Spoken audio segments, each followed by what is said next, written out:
Meow. And here we go again.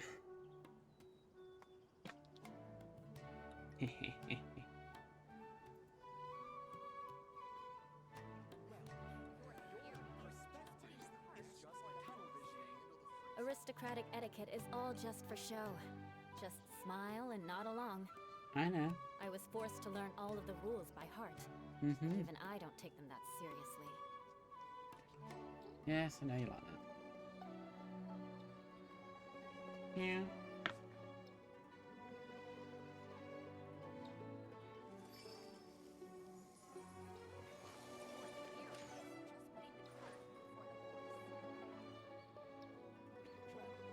Oh, gotta get ready. Really should start doing something. Should have got prepared before I started streaming, shouldn't I? Knights and aristocrats share the same cultural heritage, but the knights had enough sense to do away with all the superfluous detail. Right then.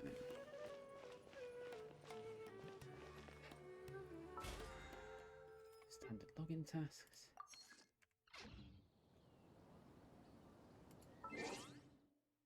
Oh. Okay. Your perspective is just tunnel visioning. Oh. New quest. Interesting.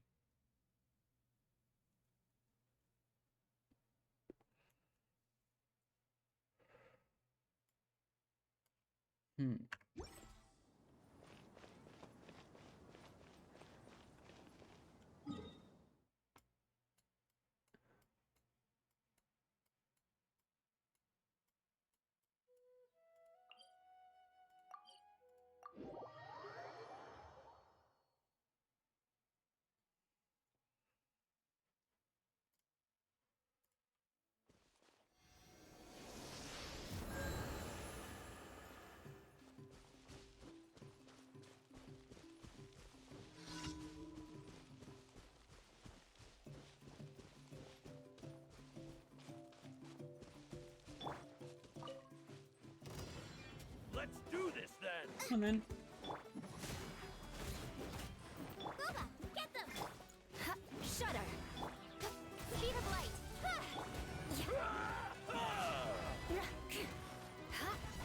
Out of the way or get blown away! Strike light stone! Crush! Yes, you are. Qualified after all. With sword comes shadow. Speed of light. Hey! Shudder. Flood of frost. Beg for mercy. That was quick. That was quick.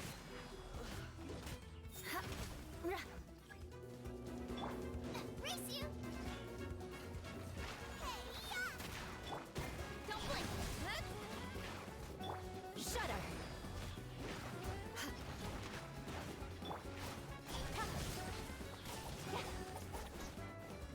Beg for mercy.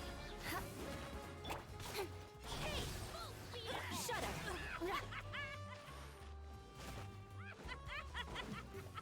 Crush! Cut to the chase! Speed of light!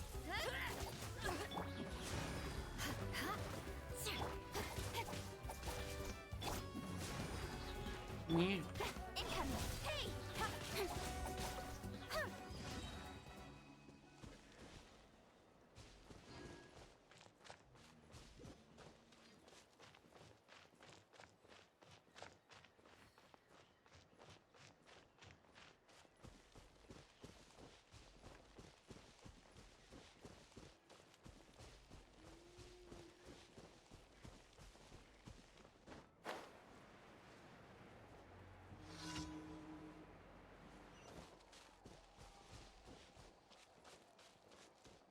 This one again.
downpour.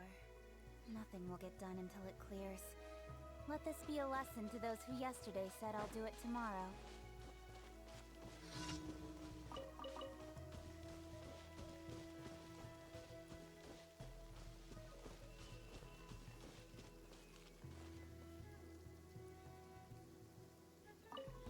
Prepare yourself. Well, Nowhere to hide. here comes another.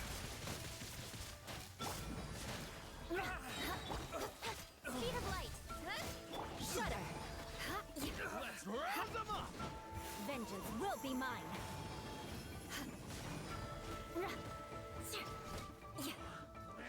This was new. This was new. Incoming. Beg for mercy.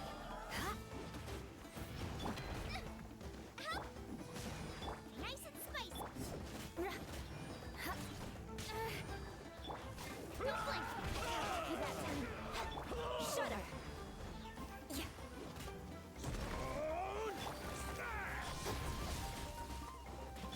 Crush. Yes, you are. Qualified after all.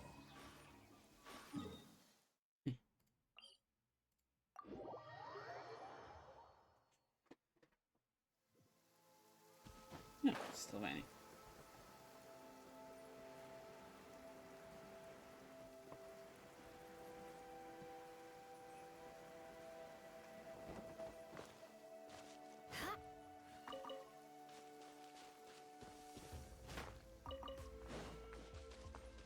Okay. More speed. Visibility is excellent. If we head to higher ground, we can do a full recon of enemy activity. Hello. Let's sword some shadow. Beg for mercy. Eat this! Speed of light. I'll protect us. Shudder. Incoming. Hey! That was quick.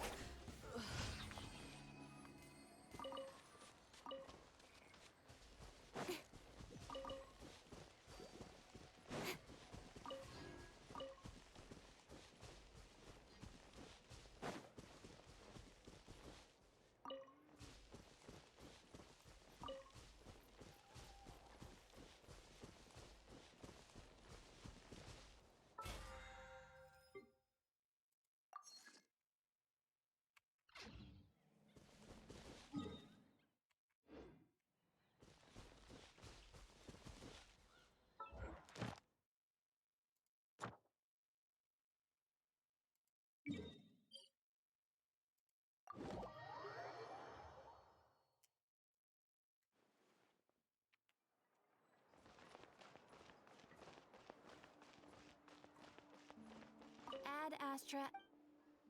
Thank you for completing. Ad Astra Abyss.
Yeah.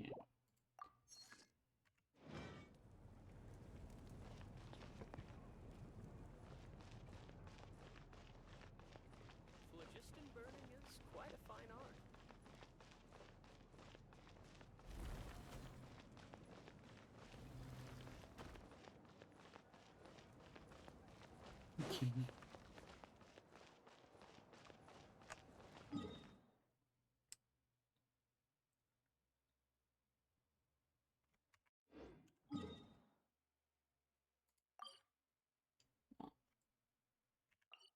Oh.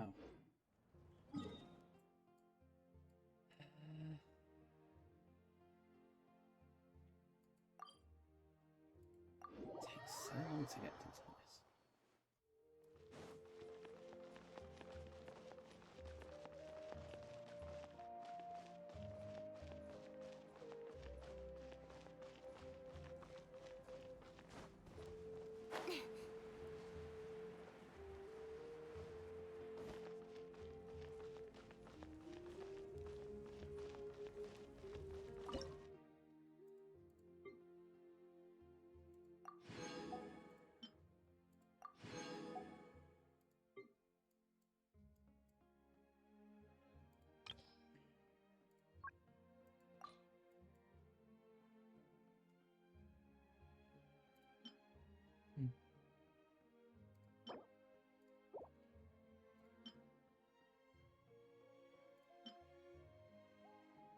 Oh.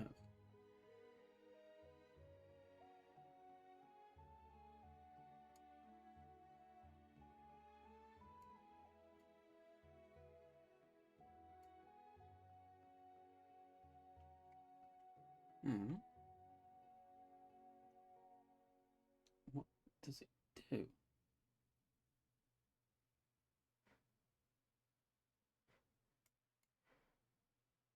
I'm interested in what it does now.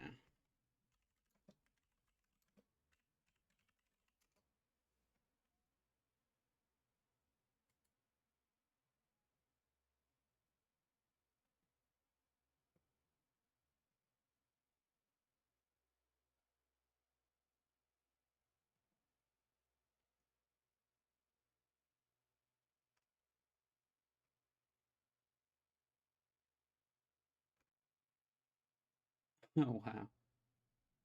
It doesn't really do much. Okay.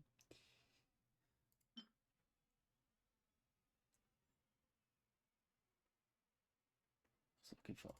That thing. 12 of those.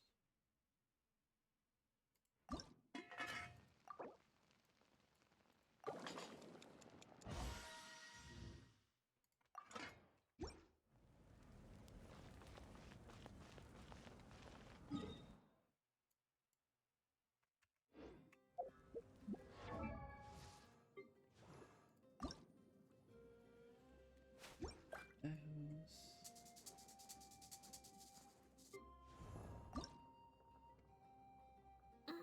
Those. Hmm.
waters of Chainsa.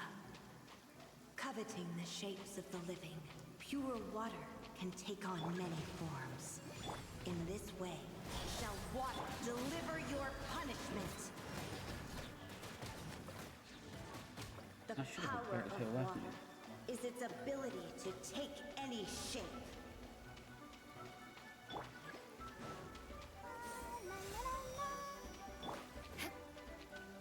Oh, it's these guys. Nowhere to hide. Without solid ground, terrestrial creatures become simply helpless. Mm-hmm.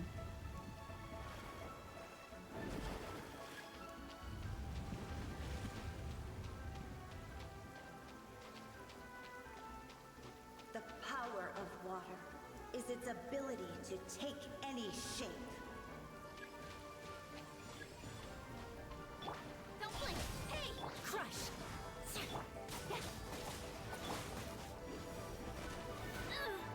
Flood of frost. Beg for mercy. Shudder! Crush! Speed of light.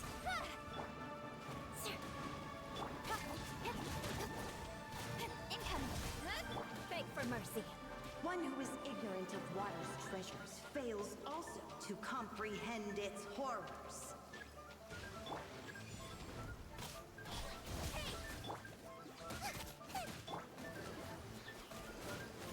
Cut to the chase. Let's see what happens when you lose your foothold.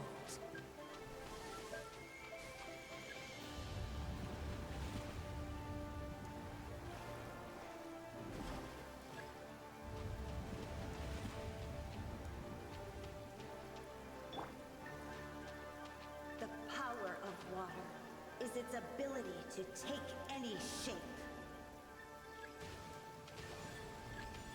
Speed of light. Crush! Shudder! Incoming. Crush!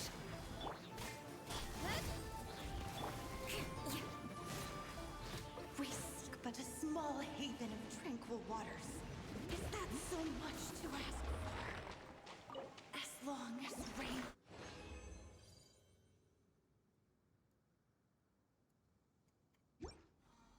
and river...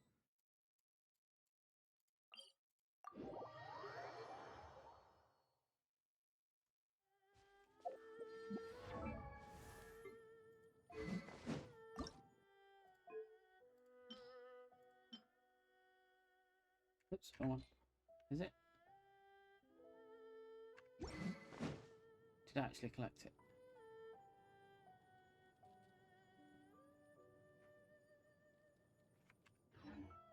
I don't know if I'm gonna get them. Oh dear.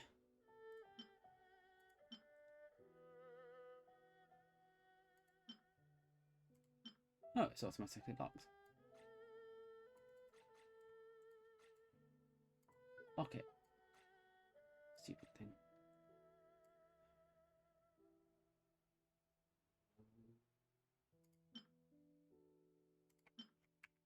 You want to learn some favela?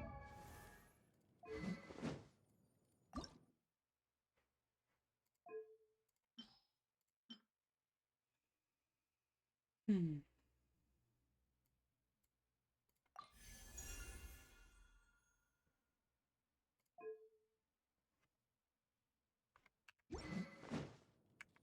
Yes, blade work? All right then, I'll teach. No teaching today. Yeah.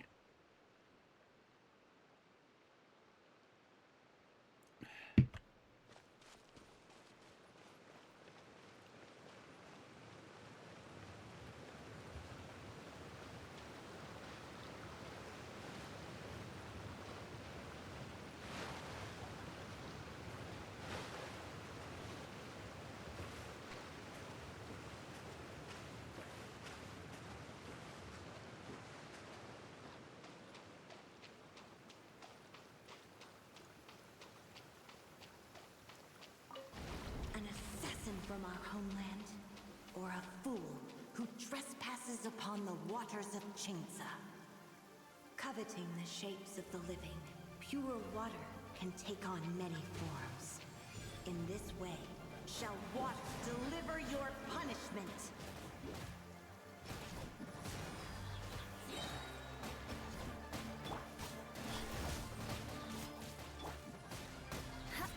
The power of water is its ability to take any shape. Freeze to the core. Beg for mercy. Crush. Don't blink! Without solid ground, terrestrial creatures become simply helpless.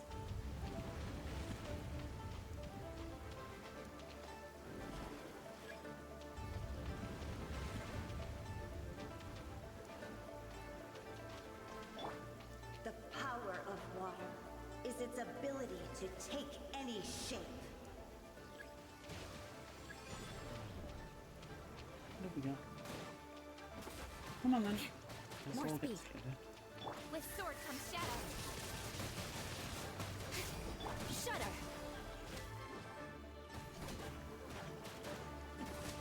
Well met. Yeah. Beg for mercy.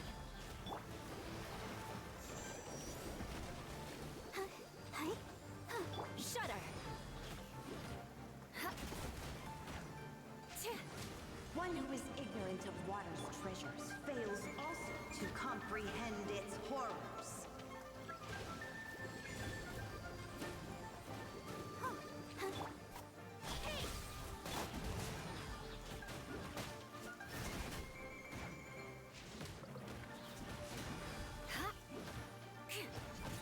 Touche. Beg for mercy. Let's dance! Crush. Yeah.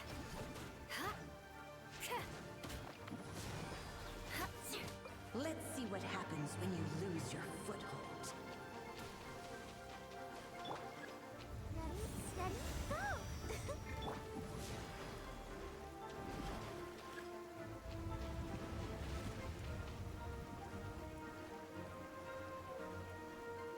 The power of water is its ability to take any shape.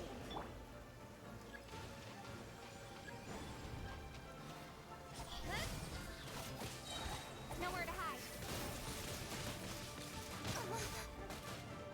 Shudder. We seek but a small haven of tranquil waters. Is that so much to ask for?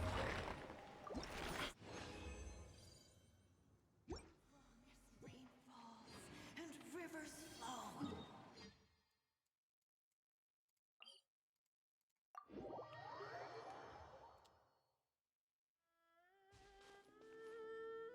Oh, I want to see it.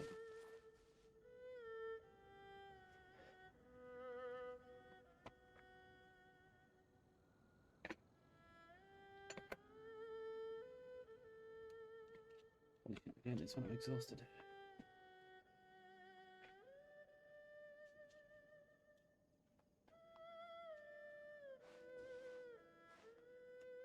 Mm-hmm.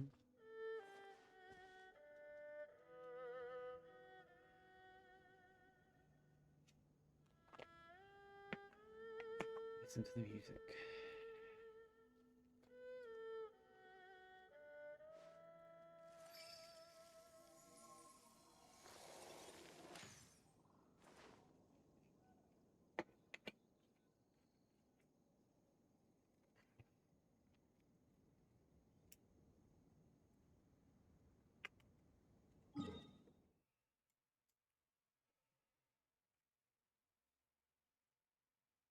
Hello.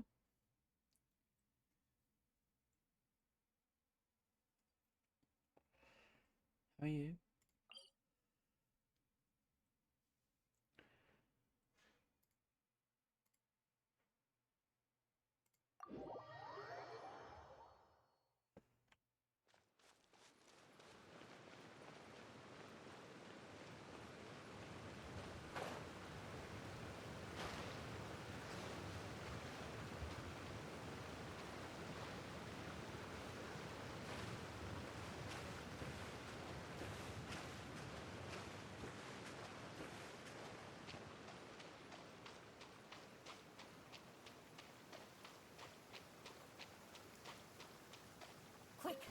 An assassin from our homeland, or a fool who trespasses upon the waters of Chinsa. Coveting the shapes of the living, pure water can take on many Not forms. far away. In this way, shall water deliver your punishment. Crush! The power of water is its ability to take any shape. Incoming! Shudder! Nova, get them! Beg for mercy. Crush! Beg for mercy. Without solid ground, terrestrial creatures become simply helpless.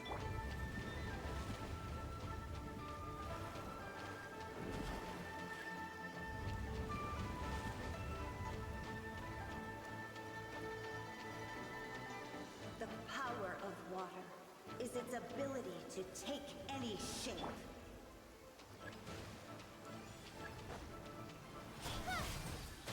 Crush!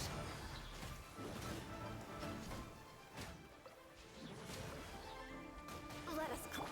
Don't blink! Hey! I'll protect us.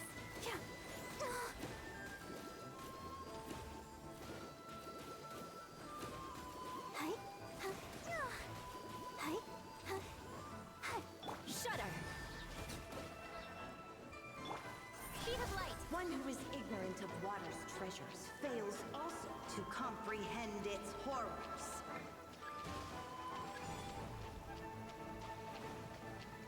Cut to the chase! Don't blink! Crush! Yeah. Beg for mercy. Incoming! Crush! Let's see what happens when you lose your foothold.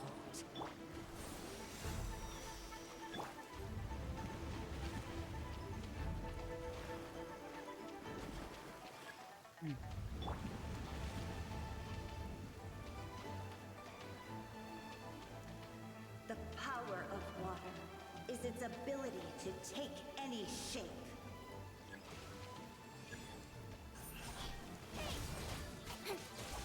Beg for mercy. You're toast!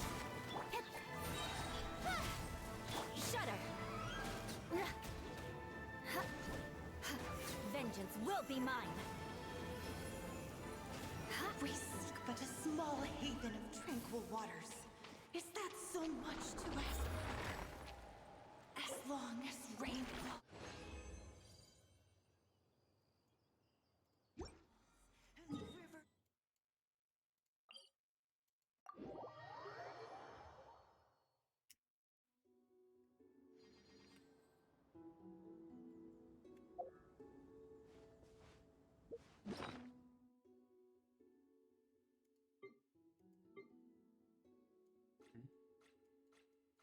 Who is it for? Character development.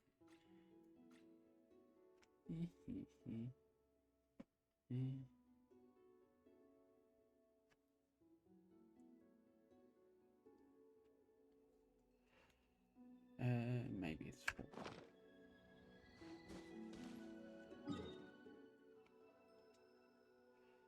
Might have enough by the end of this.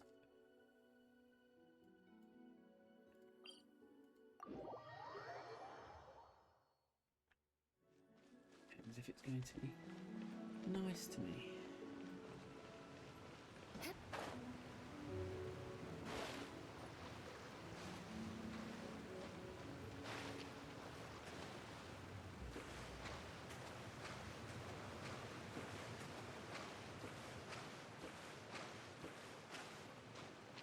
More speed. An assassin from our homeland, or a fool who trespasses upon the waters of Chinsa. Yeah, I'm a fool. Coveting the shapes of the living, pure water can take on many forms. In this way, shall water deliver your punishment.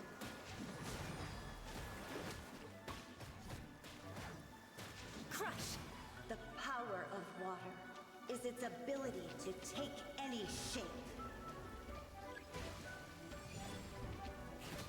Beg for mercy. Incoming. Out of the frying pan. Speed of light. Without solid ground, terrestrial creatures become simply helpless.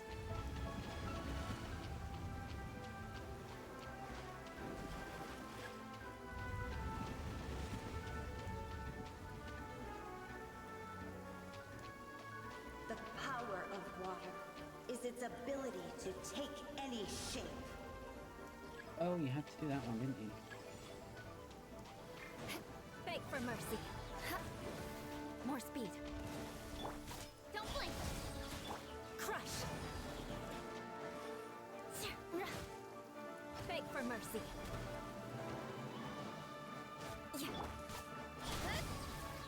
Shudder.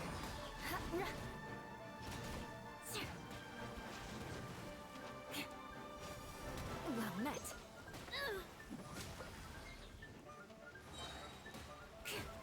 Crush. Ready, steady, go! Oh, okay.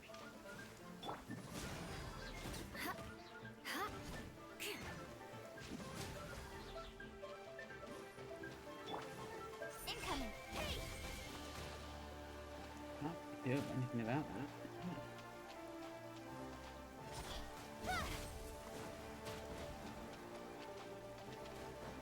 One who is ignorant of water's treasures fails also to comprehend its horrors.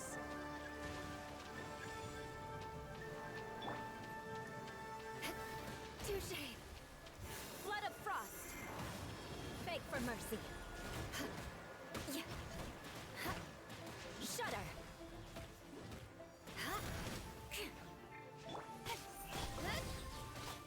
Nowhere to hide.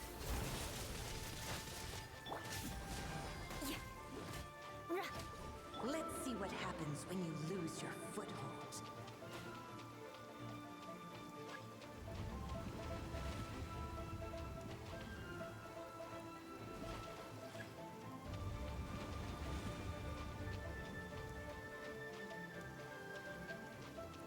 The power of water is its ability to take any shape.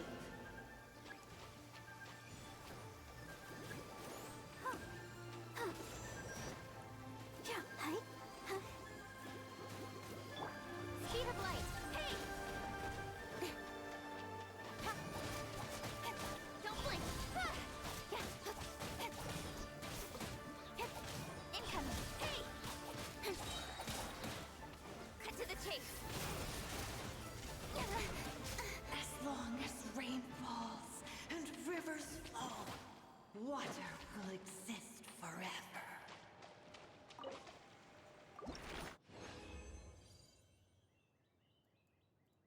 Done for the day.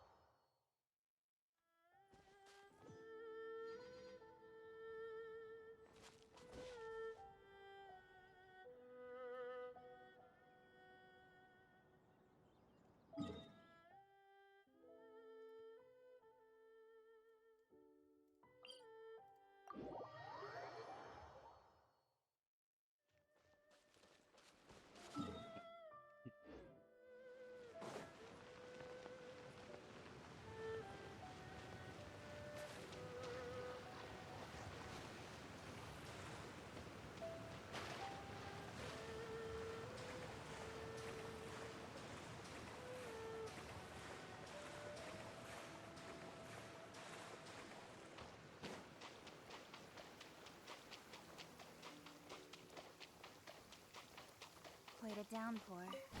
An assassin from our homeland, or a fool who trespasses upon the waters of Chingsa.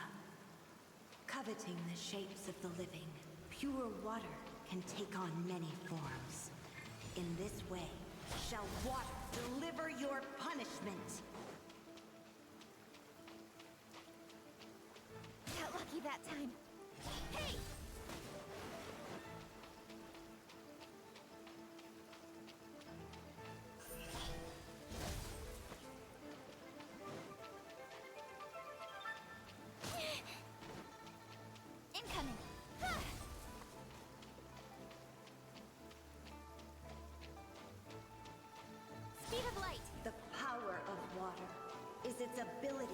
take any shape. Beg for mercy. Boba, get them!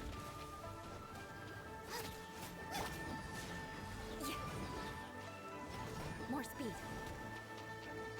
Crush. Beg for mercy. Nice and spicy! Crush. Without solid ground, terrestrial creatures become simply helpless.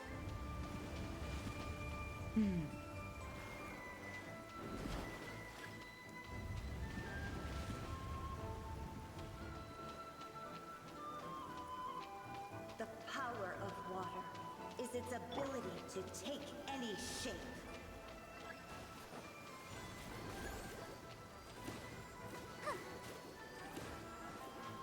Good grief. Shudder. Vengeance will be mine. Crush.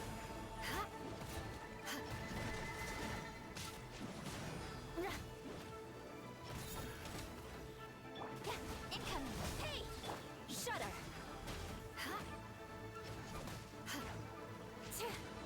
One who is ignorant of water's treasures fails also to comprehend its horrors. Speed of light. Beg for mercy. Incoming! I'll be fine. Crush. Yeah. Don't blink! Hey! Come on! We can do it! Shudder. Incoming! Let's see what happens when you lose your foothold.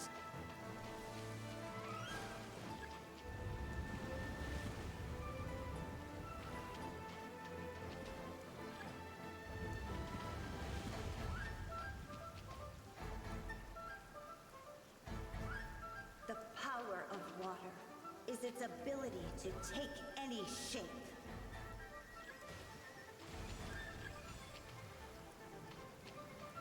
With sword comes shadow. Don't blink! Crush.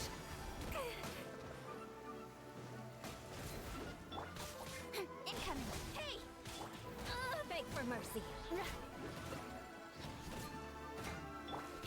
Don't blink! As long as rain falls and rivers flow, water will exist forever. The sun is out. Let's go see if I've got enough. Where are you? There you are.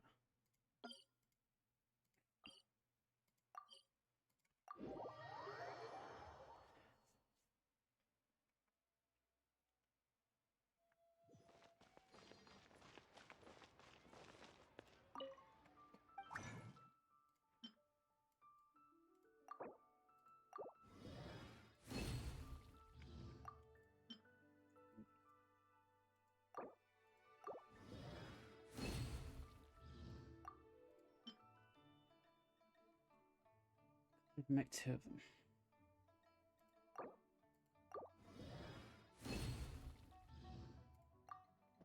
them. All that for one of them. Oh dear.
Yeah.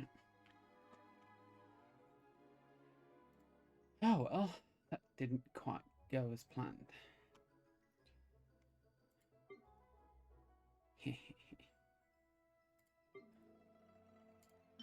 I'm not using them up.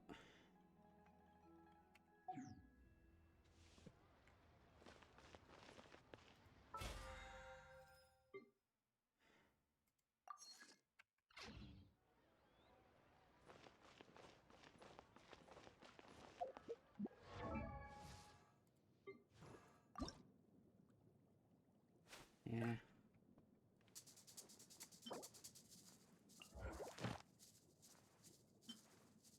What else could I do? Green, blue.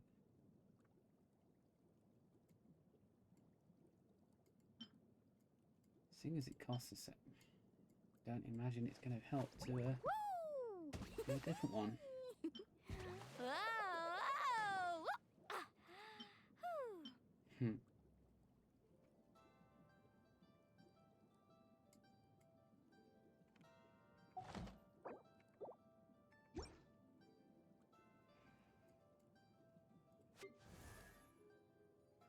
Um,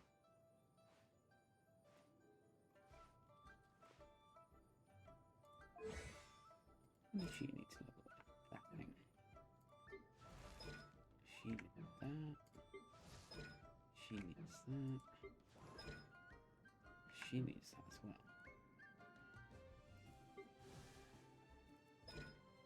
Yeah.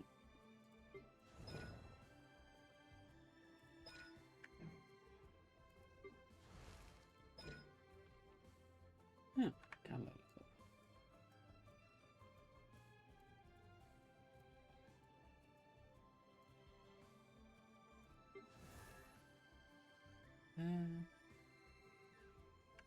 In adventuring, as in business, you always have to seize the opportunity while it's there. What should I try this time? In that case,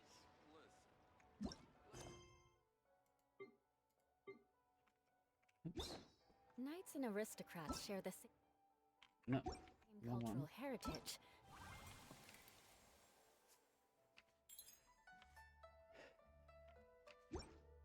But the knights had enough sense to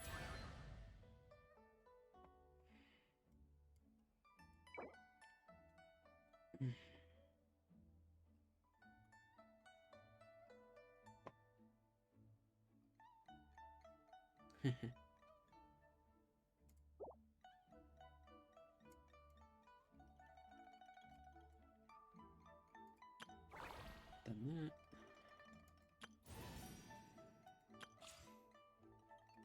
Eh. do away with all the superfluous detail.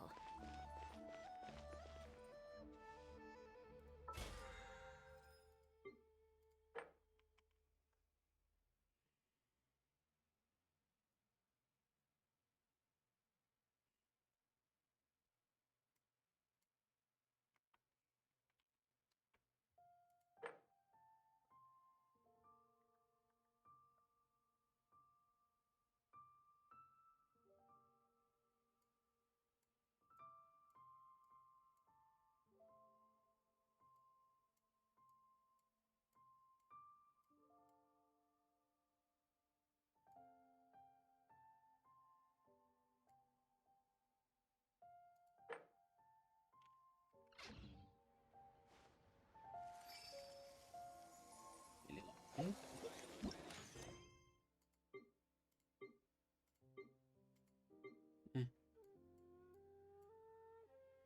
No, you want me to do it.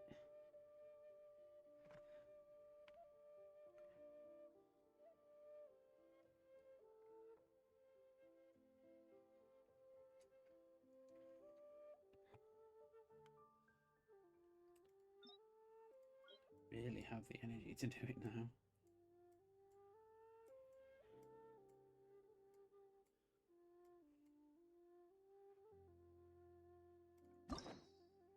Ah.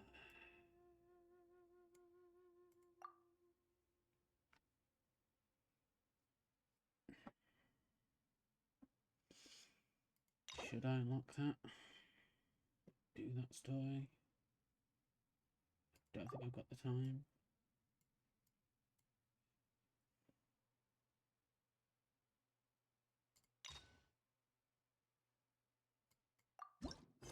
Let's go and do that.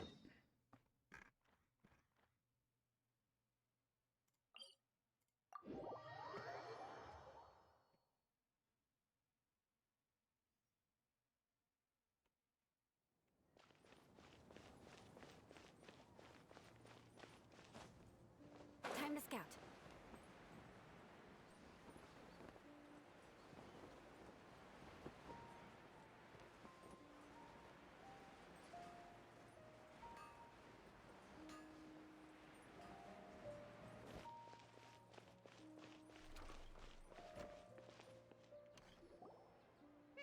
Paimon's trying to remember.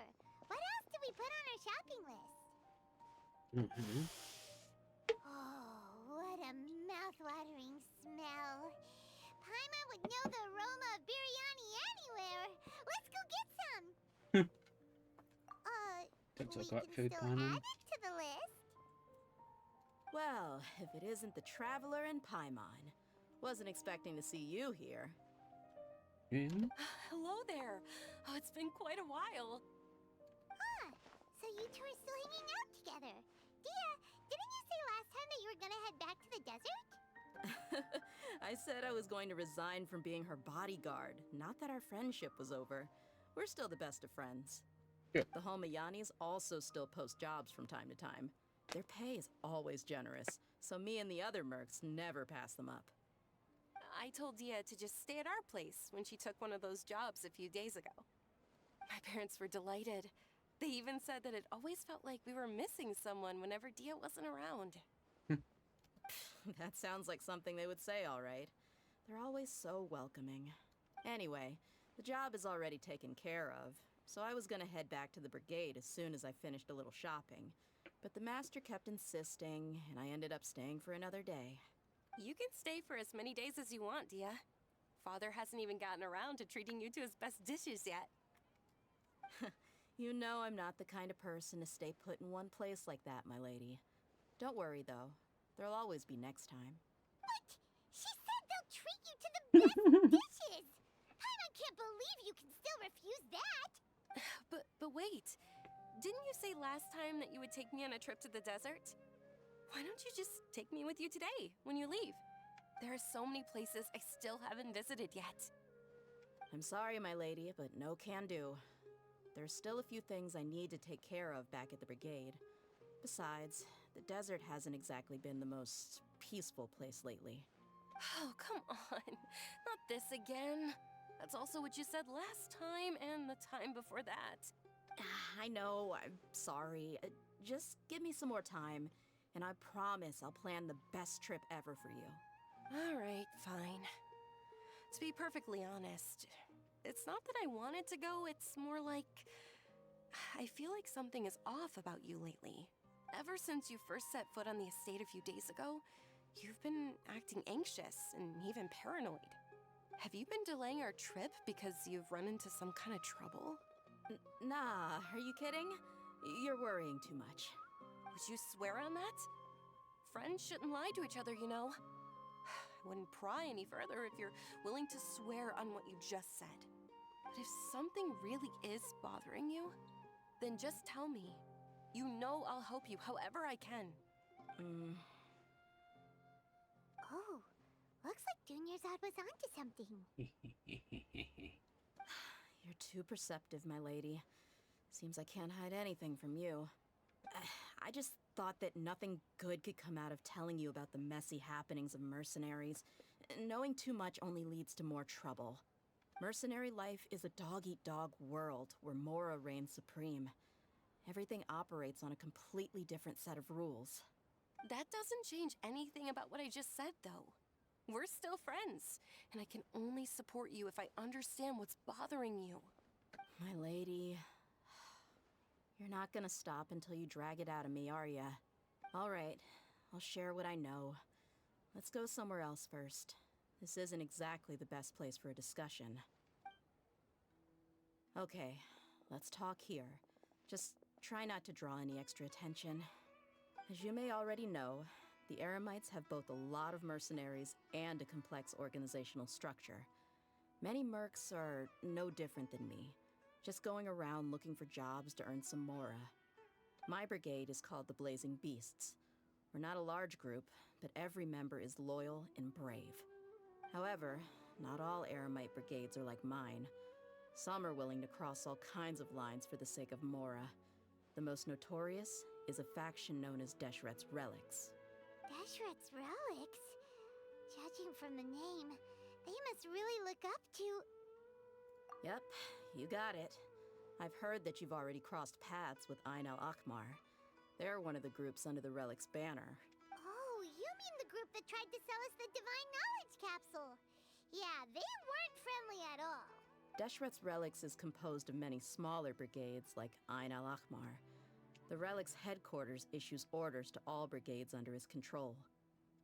On any other day, I would want nothing to do with them. Unfortunately, though, the brigade that's stirring up trouble now is none other than Dakan al-Akmar. Dakan? I think it means beard or something. Believe me, it's a really stupid name. I found it insufferable for years. Anyway, the real issue is that Dakan al-Akmar is led by my father, Kusela. Say what now? I think I'm starting to understand your anxiety now. But what did they do? I won't go into details, my lady, but they've been involved in a lot of violent incidents. We're talking hundreds. Hundreds? Yep. The scenes tend to be quite gruesome, too. They strip the victims of all their valuables before murdering them. Not only have they targeted merchant caravans and ordinary citizens, but other mercenary brigades as well. That's beyond terrible. They won't even spare their own kind. I don't know how Deshret's Relic sees it. All I do know is that Dakan al-Akmar has become more and more aggressive over the last few years. If I don't do something about them, then even my brigade or the people of Aru village could become their next target. I just wish I knew what's driven him to do this. Yeah. How can your father do such terrible things?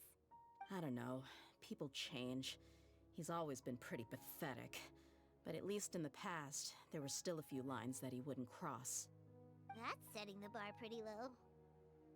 I mean, if he was even remotely decent, then why would I have to leave the brigade and cut all ties with him? He was loud and foolish, with no real sense of purpose. Instead of doing anything useful, he spent most of his time drinking and chasing after women. Of course, the other brigade members were just like him. Their ruckus would go on night after night. Sounds like a nightmare. What about your mother? Did she ever step in to stop them? Unfortunately, I never knew my mother. I'm sorry, Dia. I didn't know. It's all right, my lady. That's pretty common in mercenary circles. Didn't I mention that my father was chasing after women? I was the result of one of those encounters with some random person. He told me that he wasn't sure who my mother was. And in any case, she never came to see me. He'd say, "You'll be fine as long as you remember to stick with Dad." But even then, he left most of the parenting to the brigade. The one thing I do remember is that he used to tell me stories. But the problem was that he had terrible taste. He only knew a few stories, and even those tended to be pretty stale. They were tales of desert warriors defeating dragons in the forest, or stories of mercenaries rescuing princesses from rebel armies. Sounds like your typical fairy tales. More or less, yeah. They were interesting maybe the first or second time around, but after about 20 repeats, they started to get a little dull. He seemed to think those stories were the best things ever, though. He was so into them that he'd call the whole brigade over and make them perform the whole thing as a play. Even the toys he gave me would all be story props. I'd get helmets, shields, and toy swords. It was only much later when I realized that the shows were more for him than they ever were for me. What an interesting guy. Yeah, I've always found him pretty childish, but that was something I could just shrug off. I had no reason to despise him. Until I grew up and learned the true face of Deshret's relics for myself. Looting, blackmail, violence, and fraud. They not only accepted such heinous acts, they would even openly boast about them. No one in the brigade was any kind of hero. Instead, my father and his cronies were more like the bad guys that needed to be taken down. Did they really think that as long as they didn't do any of that stuff right in front of me, I would never know? I think I can understand your feelings. The difference between perception and reality must have hit hard. Yeah, but don't worry, my lady. It's all water under the bridge to me now. I had a huge argument with my father and left that place behind for good. I'm not investigating them due to any bitter feelings I still have towards my father. I just want to protect those that are close to me. Yeah, I told the boys to gather as much information as they could. Most of the reports concern violent incidents, but there's also some talk of smuggling. I see. But isn't this investigation incredibly dangerous? It is, but every mercenary lives life on the edge. It's a lifestyle that I enjoy. That may be true, but it'll be impossible for those who care about you not to worry. Well, now you get why I didn't want to share any of this with you. What should we do? They both have valid concerns. Hmm. Huh? But there's no need for you to get caught up in this mess, too. Well, she's super tough, so if she went into the desert with you, then Paimon bets the problem will be solved in no time. That stance. I'm inclined to agree. I'd feel a lot more at ease if you took her along to help. I'll wait for news from you in the city until then. Please, stay safe. I'm honored that you care so much for me, my lady. All right, then let's get moving. Our first stop will be Caravan Rebot, where we can catch up a bit with my fellow mercs.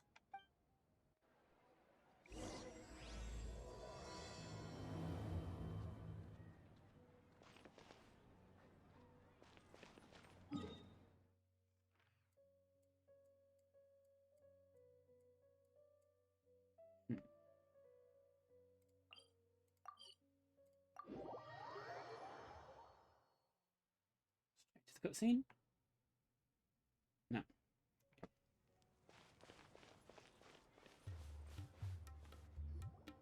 Hey, Dia, you're back. Are these two friends of yours? Oh, so you've already become like one of us then?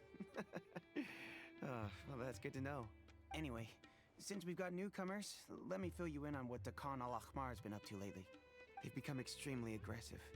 Apparently, even their own now have become acceptable targets. They even attack other relics brigades, just the same as any other mercenary brigade. Even the most ferocious beasts still protect their own.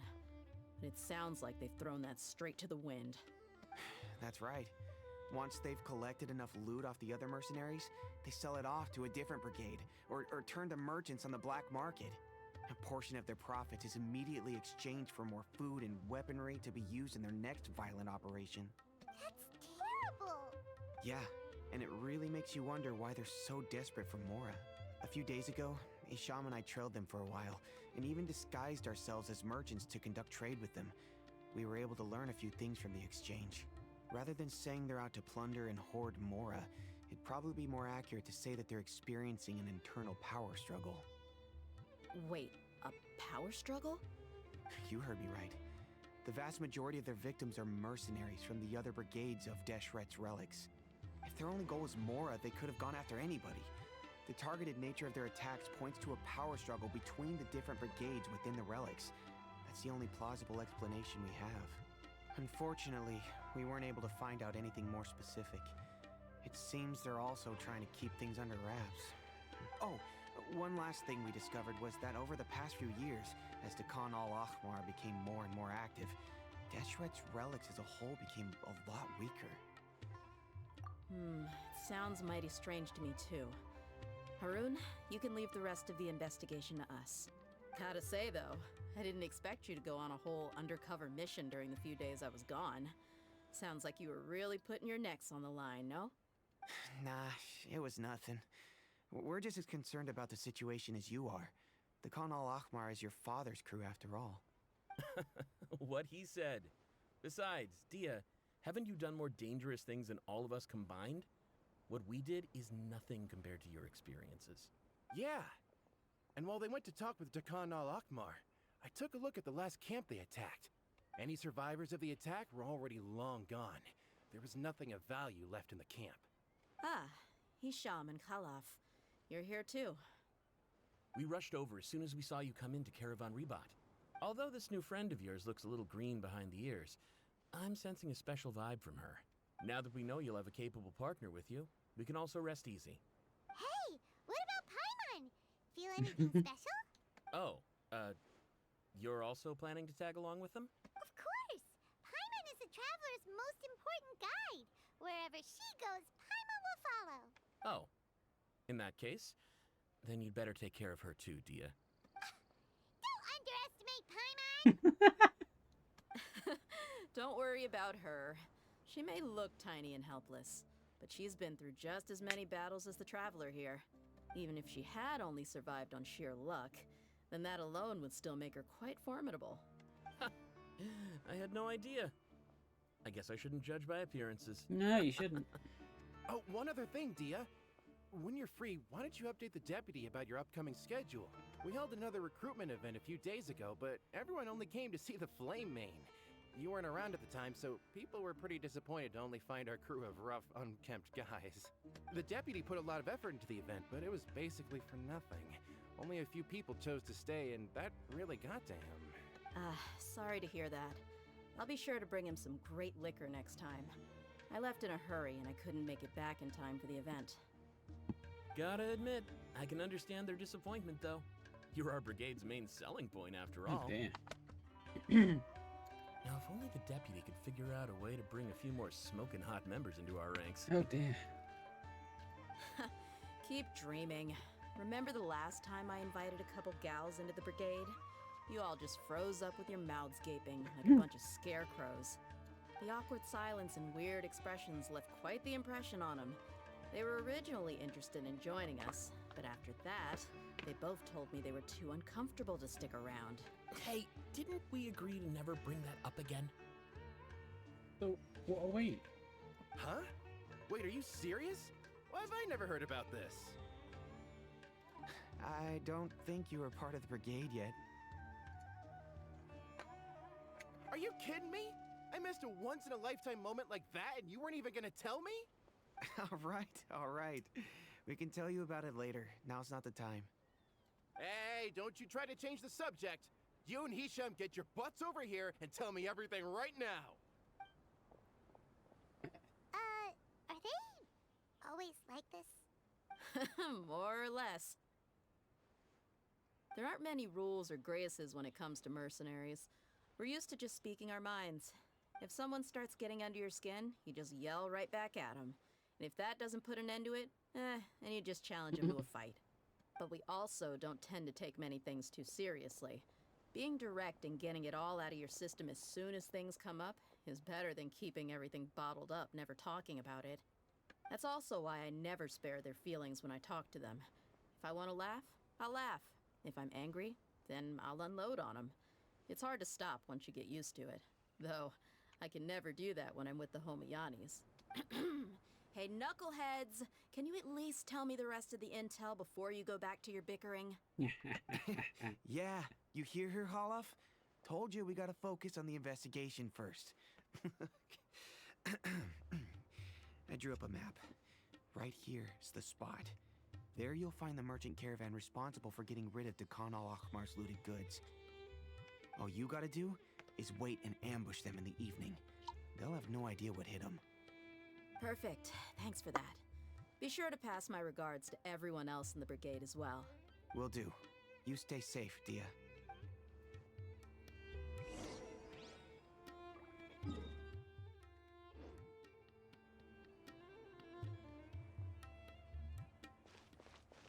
Far away. That far away. I haven't even unlocked any tokens.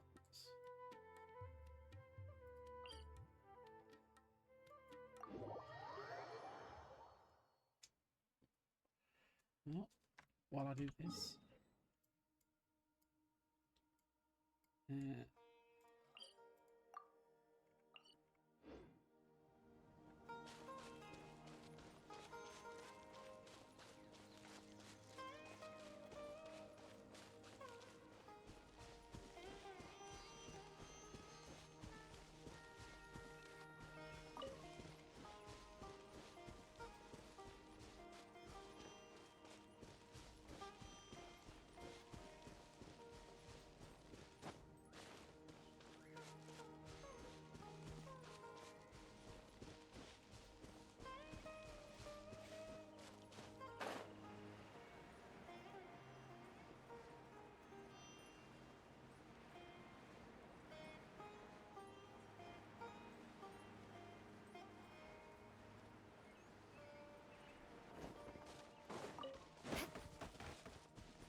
It's on a hill.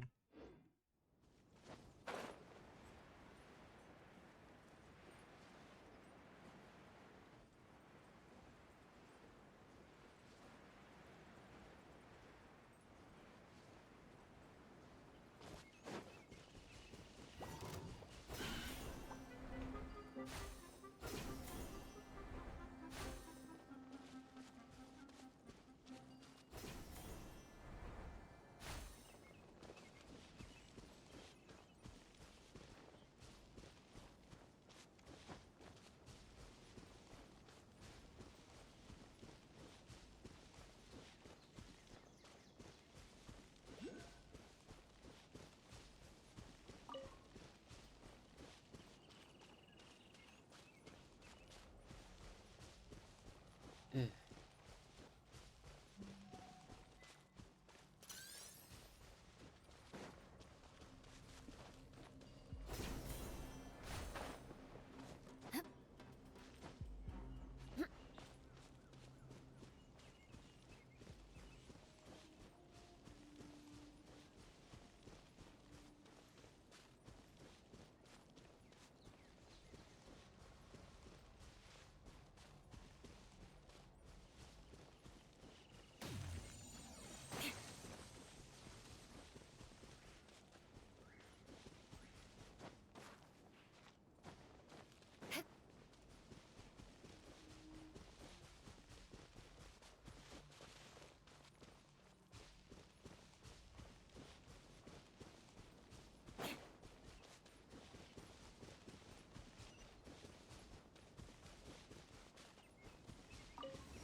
Ready, steady, go!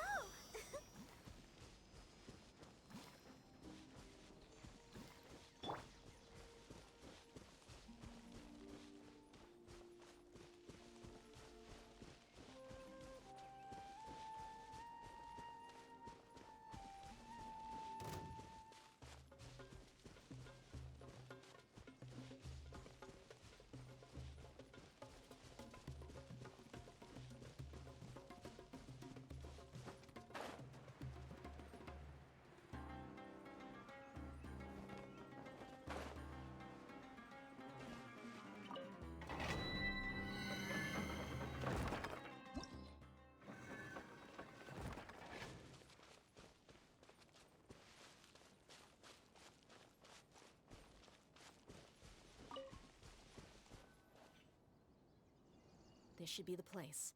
Let's find a spot to hide and bide our time.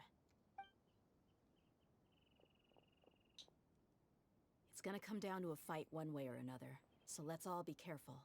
No need to worry. She knows her way around a fight. I'm not worried about that. What I meant is that we probably shouldn't go too hard on the enemy. After all, we still need to get information out of them.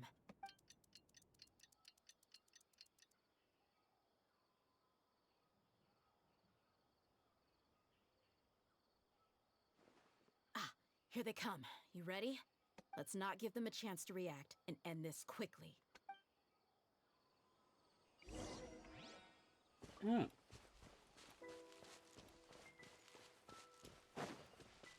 That's close enough. Speed of light. Shut up. Freeze to the core. Cut to the chase.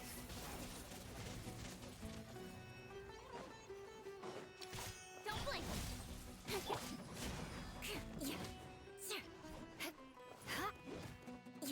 I'll be back.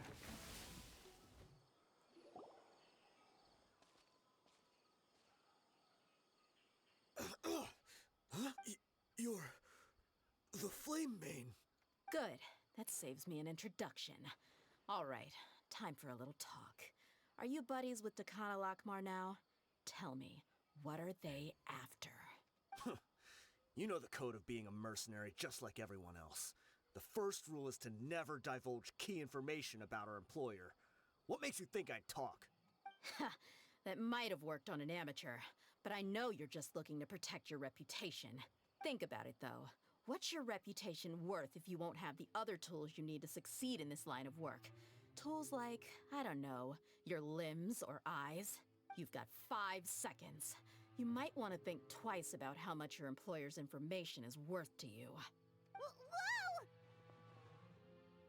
I'm not joking around. We can do this the easy way or the painful way. 2 seconds! I'll save you the trouble.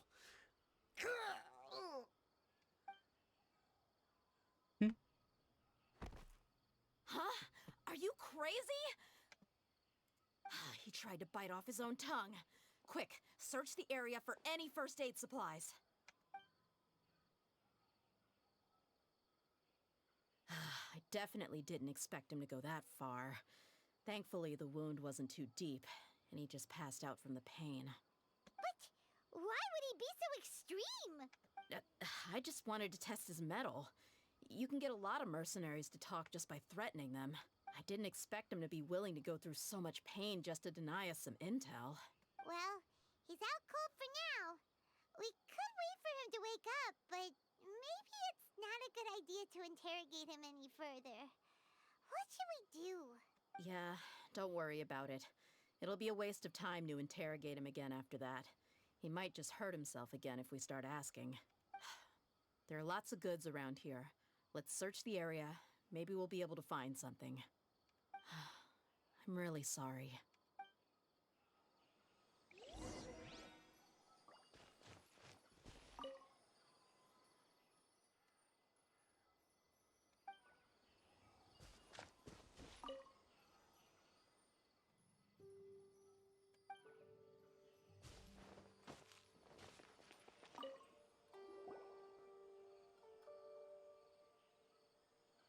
We found a piece of paper with a bunch of names on it. Maybe it's a record of something. Let me take a look. If this really is a merchant caravan, they should have a record of their transactions. Yep. I see an entry for Dakana Lakmar right here. Kusela, Idrisi, Bashar, and Takriti. All familiar names. Dakana Lakmar has been trading for a hefty supply of food, weapons, and medicine. It seems that in the past, they used to receive some canned knowledge as well. This caravan is just one link in their logistics chain. Once in the rainforest, the caravan will exchange the looted goods for Mora, and the funds will then be passed to a specific person. That person will then pack the caravan full of necessary goods, which will then be brought right back to Dakana Lakmar. Wait, why is there no Mora value recorded for the final transaction? No value? Yeah, every transaction before the last one was marked with an exact amount of Mora, but the final one, where they paid for everything to be brought back to the desert, was simply marked as delivered. Perhaps, but they couldn't have known how much they would make off selling the loot. Do they not care about profit margins at all? Anyway, the next part's the records of the goods themselves. There are a lot of entries. Everything was probably sourced from the rainforest. Huh? What's wrong? Shazaman Homayani? Homoyani? You mean Dunyarzad's family? Could it just be another family with the same last name? I'd be surprised to find someone with the exact same first and last name. Shazaman Homayani is Dunyarzad's father. Just what the heck is going on here? I'm sorry. You're right. I'll consider what we found and not jump to conclusions just yet. But what this piece of paper confirms is that the Homayani family has been providing goods to Dakana Lakmar. What if the Homayanis have been kept in the dark and don't know they've been trading with Dakana Lakmar? That's a possibility, but if that was the case, why is this caravan specifically named Shazaman as their person of contact? They could have just as easily bought goods such as food and medicine directly from Caravan Rebat or Port Ormos. Yeah, funding violence and looting. The brigade gets the goods, and he is paid the proceeds from the sale of the loot. But why would he do something like this? It's not like the Homayanis are in need of money. I honestly have no idea. I've been to their estate many times, and I've never noticed anything suspicious. The only potentially large expenditure I could think of would be the treatment costs for Dunyarzad's Elazar. Maybe they borrowed a lot of Mora in the past? But that's still just a speculation. I don't think the Master would stoop so low to make Mora. You're probably right. I know my lady's personality, and she wouldn't deliberately keep something like this from us. But what should we do now? All we found is just another mystery. If you ask me, we already have no choice but to confront her about this. I'm not worried. It's too early to make a verdict yet. I still have faith in the Homayanis. Let's go find my lady again. We'll tell her everything and see if she's willing to lend us her support. If we're lucky, we can not only figure out the mystery of this paper, but also follow the trail of breadcrumbs to the people responsible at Dakan al-Akmar. Dia, are you sure this is the best decision? What if instead of getting the help we need, we just end up revealing everything we've discovered to the enemy? I've considered that possibility. But even still, I want to tell her what we found. I think I owe her that much. True friendship is built on trust. She showed genuine concern for me when we first brought up the topic. I can't repay her kindness with doubt and suspicion. That's not how I deal with people. You're right. Paimon wants to trust Dunyarzad too. Yeah. Let's pay another visit to Sumeru City.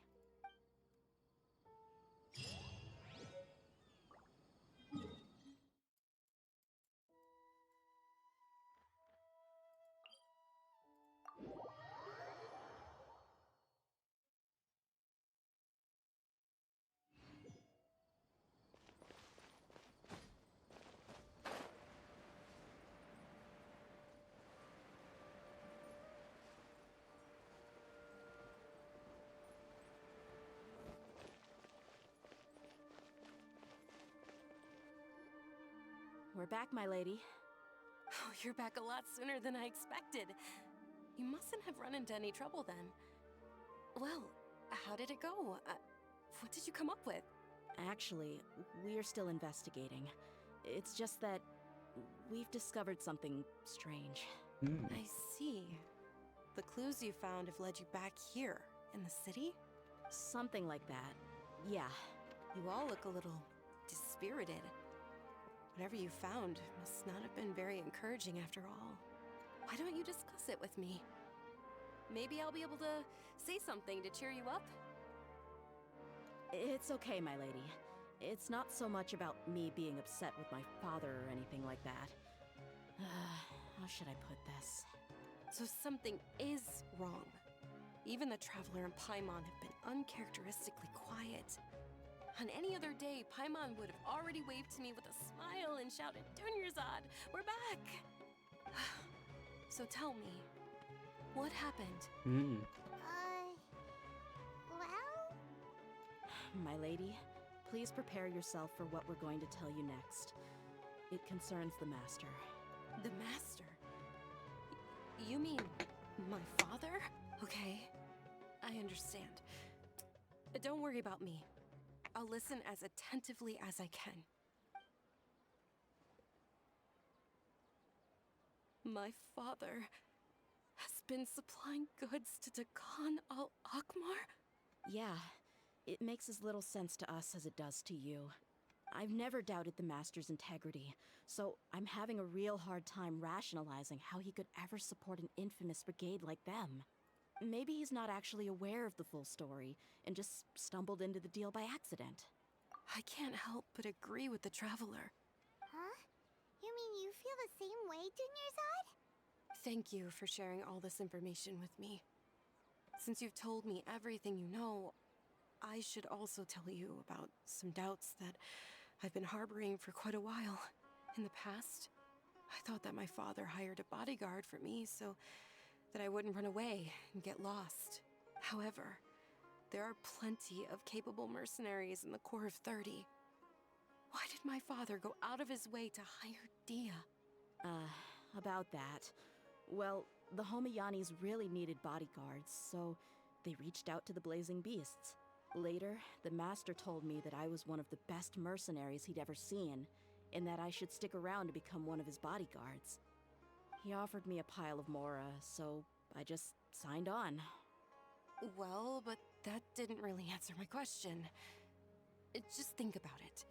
Why did my father specifically reach out to the Blazing Beasts? Maybe the Corps of 30 just didn't have anyone available, or maybe someone recommended us. I've never given it too much thought. I think I get what you're saying. You think none of this was a coincidence. Precisely. At first glance, nothing seems strange or out of place. But there are many parts of the story that don't actually make any sense. If my father had always been in contact with the Khan al-Akmar, then it would make sense for him to bring Dia into our house. You mean the goal all along was to get Dia to be your bodyguard? No, that's too much of a stretch.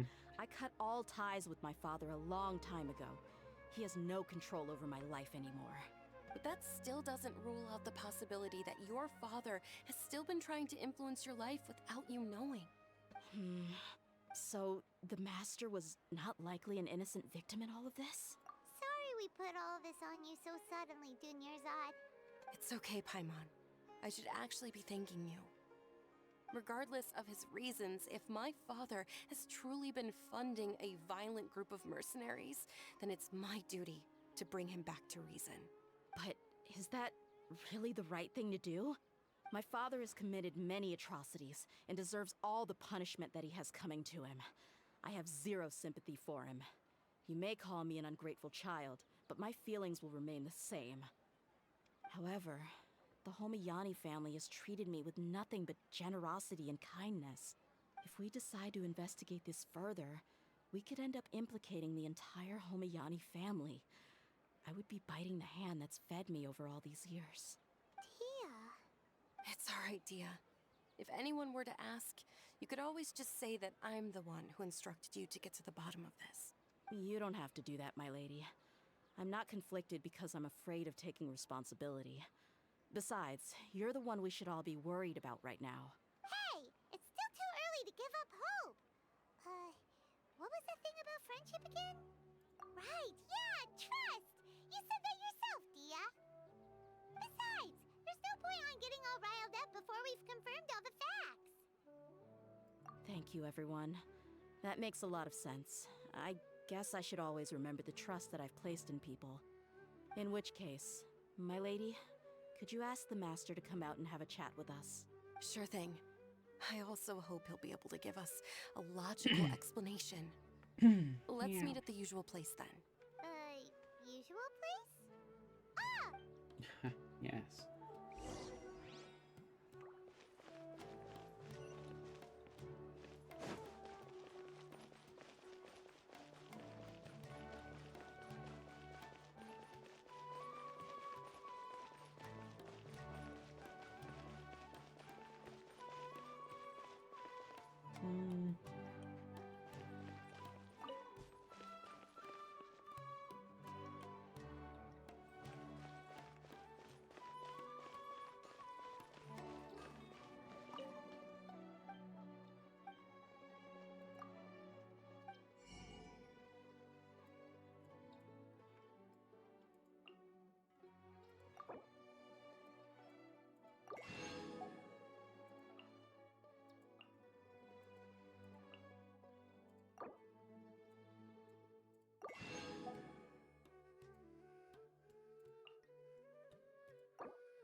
It's behind it. These parts are safe for sure.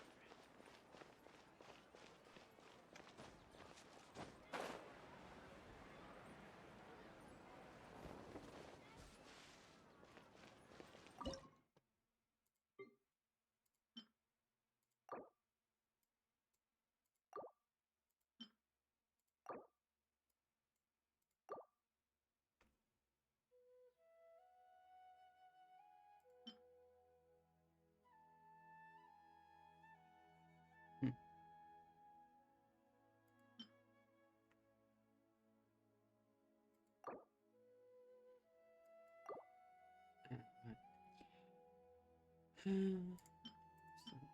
yes, beat.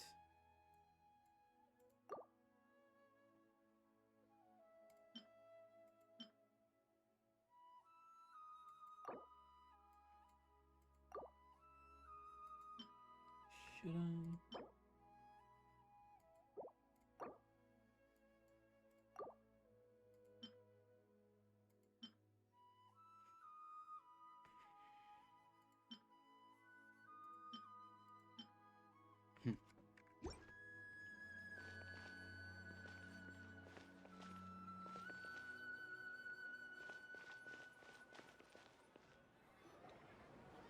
Thank you for coming, sir.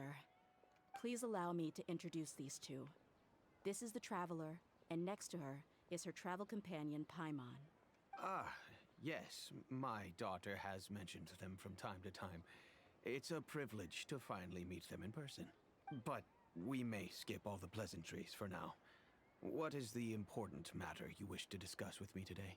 Well, we wanted to bring this transaction record to your attention. There's something on this record that we're all pretty curious about. So, that's what you found. Huh. Seems like I can't keep everything from you much longer. If you wouldn't mind, we'd like an explanation. Well, it's a long and difficult story. And to be perfectly honest, I'm not sure if I'm doing the right thing. What I do know, though, Dia, is that the truth will bring you no solace. If anything, it will likely cause you a great amount of anguish. Wait, me? Yes, I understand perfectly why you came to see me. And I am touched by your collective commitment to do the right thing. But knowledge always comes at a price. And sometimes, as they say, ignorance is bliss. Your father, Kusela, and I both believed that. Of course, you have the right to seek and learn the truth, but I must warn you. The facts of this matter may reduce everything you've built for yourself into sand, blowing in the wind. If you must proceed, then Kusela's heartfelt efforts will also fade into the wind like a fleeting mirage. His heartfelt efforts? I'm sorry, sir, but I'm not sure I follow. I've made it this far in life without a single drop of my father's support. I have my own ideals and ways of looking at the world, as well as people and causes that I've chosen to cherish and fight for. None of these things have anything to do with him. I came here today to support you as the head of the Homiyani family. No warning will change my stance on that. I understand. Then let me tell you a little story. Our family once needed to take a trip to the desert when Dunyazad was just a baby. Along the way, we were attacked by bandits. They had superior numbers and quickly overpowered our bodyguards. When all seemed lost, a group of passerby Eremites lent us their support. Those Eremites were Kusela's brigade, Dekan al-Ahmar. Kusela's men told me that the attackers were Eremite mercenaries, just like themselves. I was shocked. Why would Dekan al-Ahmar go so far to save us and not spare the fellow Eremites? Kusela was grinning and walked over to play with baby Dunyazad. She was startled by his unfamiliar face and nearly started crying. Really? I never knew. He said that he had no particular reason to help us. He just took pity on us because he had a daughter about the same age. We started talking about our children, and I sensed that he was a devoted father. To repay his kindness, I hired his brigade to help out at our estate for a time, and offered everyone generous remuneration. So, that's what happened. It was many years before I saw him again. I almost didn't recognize him the next time he came knocking on my door. The man I knew to be strong and healthy had been reduced to a shell of himself. He couldn't even walk anymore without his cane. So, what happened to him? He was perfectly fine when I left the brigade.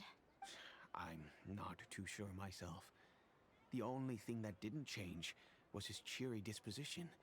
He said there was absolutely nothing to worry about and that he had gotten into a fight. That was all.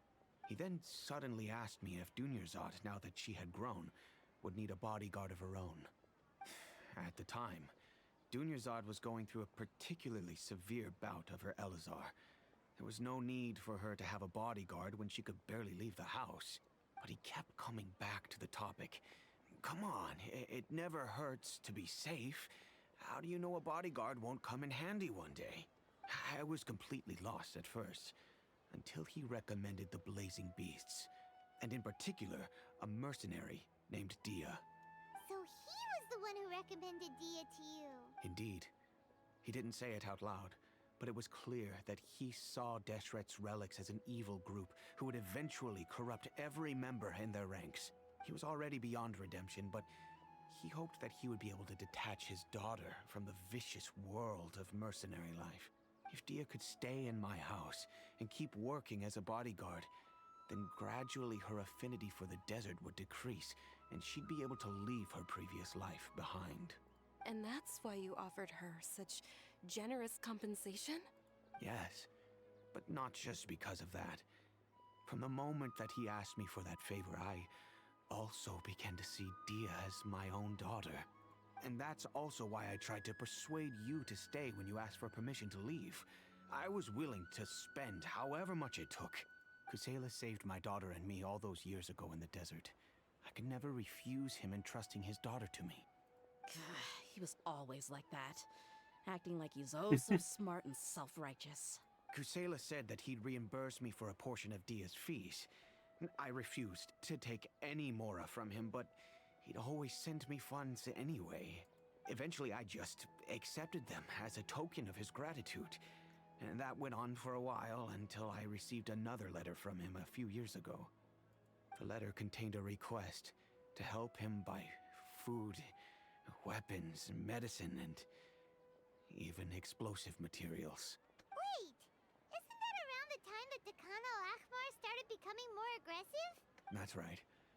When I started to hear some nasty rumors, I became wary.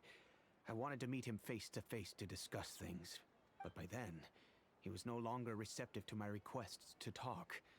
If I had to guess, it's probably because he doesn't want to put Dia at risk. That thought occurred to me as well. I figured that he probably came to me for help because he had nobody else to turn to. After some deliberation, I decided to send him some food and medicine. I turned down all his requests for explosives and weaponry. I am aware that even such a reduced gesture of support could lead to others coming to harm, but I could not simply reject his plea for help. She's walking past again. In the end, it probably was the wrong decision.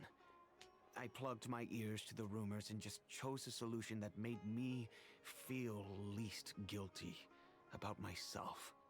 If you can, please tell me where he is now. None of the things he's doing right now make any sense if he's just trying to keep me from getting tangled up in his world. If all he wants to do is steer clear of me, then maybe he shouldn't have brought me into this world in the first place. Oh no. Dia, please don't feel that way. I'm just angry because I can't wrap my head around any of his actions. I don't know. I really don't know. I don't think I can do it. But I guess you do have a point. We haven't uncovered the whole truth yet. We still need to figure out his exact actions and reasoning for these last few years. I'll do my best to help. Of course, anything between the two of you would need to be resolved between you and him alone. I don't know Kusela's exact whereabouts.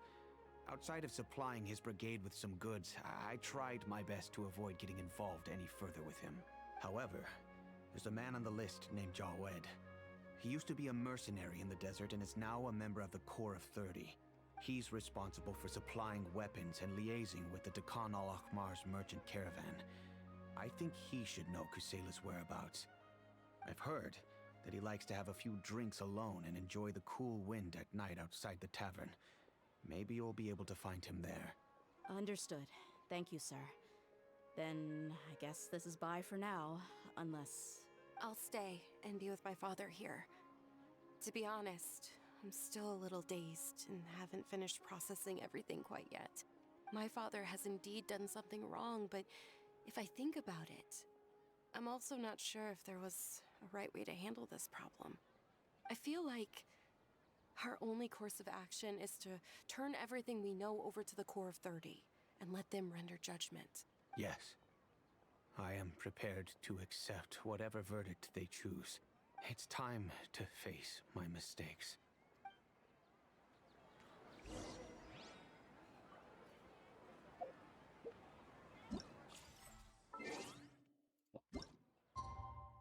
Hmm.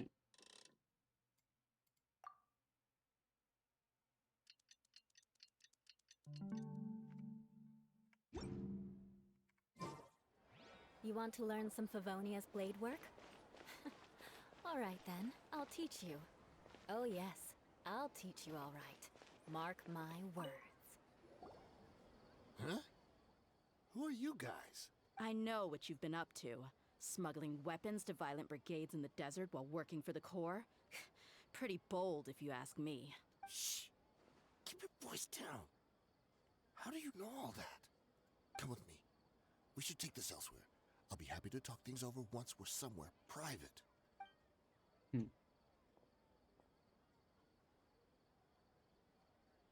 This place should do. All right. Back to my question. How did you all know about me? Don't worry about that for now. You know what kind of punishment you'll face once we report you to the Corps, I assume. Wait. There's no need to jump the gun. Let's talk this out. What are your terms? So what's in it for you anyway, Mora? Well, I was a little tight on money at the time, and Kusela took good care of me in the past. I waited in my mind, and I couldn't find a reason to turn the opportunity down. I wouldn't only be helping my benefactor, but I could also make some quick Mora. Let me tell you how it is. We're investigating Dakan al-Akmar, and we're gonna put an end to their operations. If you provide some help for us, then we might just put in a good word later to reduce the terms of your punishment. Hey, why don't we discuss this a little first? Listen, I made quite a bit of Mora from my last run. Just give me a number, and I'm sure we can... Shut it. My patience is running out. You should know when a mercenary is after something other than money. All right, sheesh. But you gotta promise you'll put in some nice words for me later. They're always on the move. Here's the spot they were at the last time I made my delivery to the desert. Feel free to go have a look. I'm just telling you though, it's not on me if they're not there anymore. Sure. And then you can forget about any nice words from us. Hey, come on. Now you're just being unreasonable. Really? And how do I know you're not leading us straight into a trap? Don't forget, you're the one with no bargaining chips. All right, I get it. Why don't you go take a look, and if they're not there anymore, I'll try to figure out something else for y'all. Now that's more like it. Let's move. And as for you, try to stick around the city until we get back. You don't want us to call the folks from the Corps and have them drag you back to the city.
More speed.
Seems like we're in luck.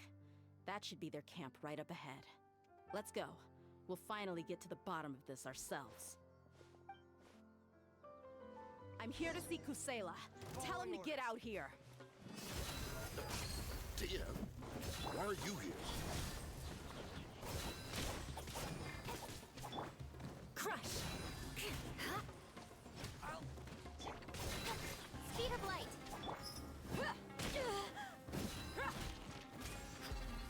Eat this! I'll protect us. Buckle up! Hi!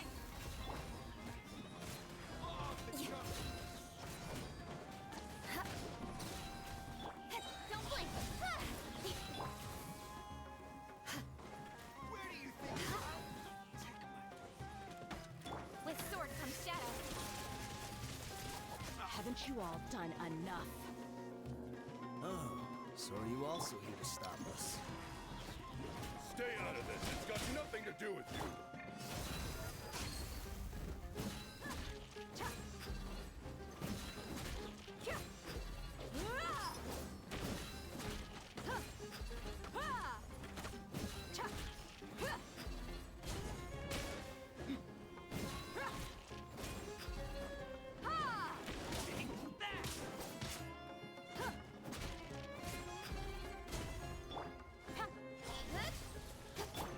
Buckle up! Ha! Gloves off!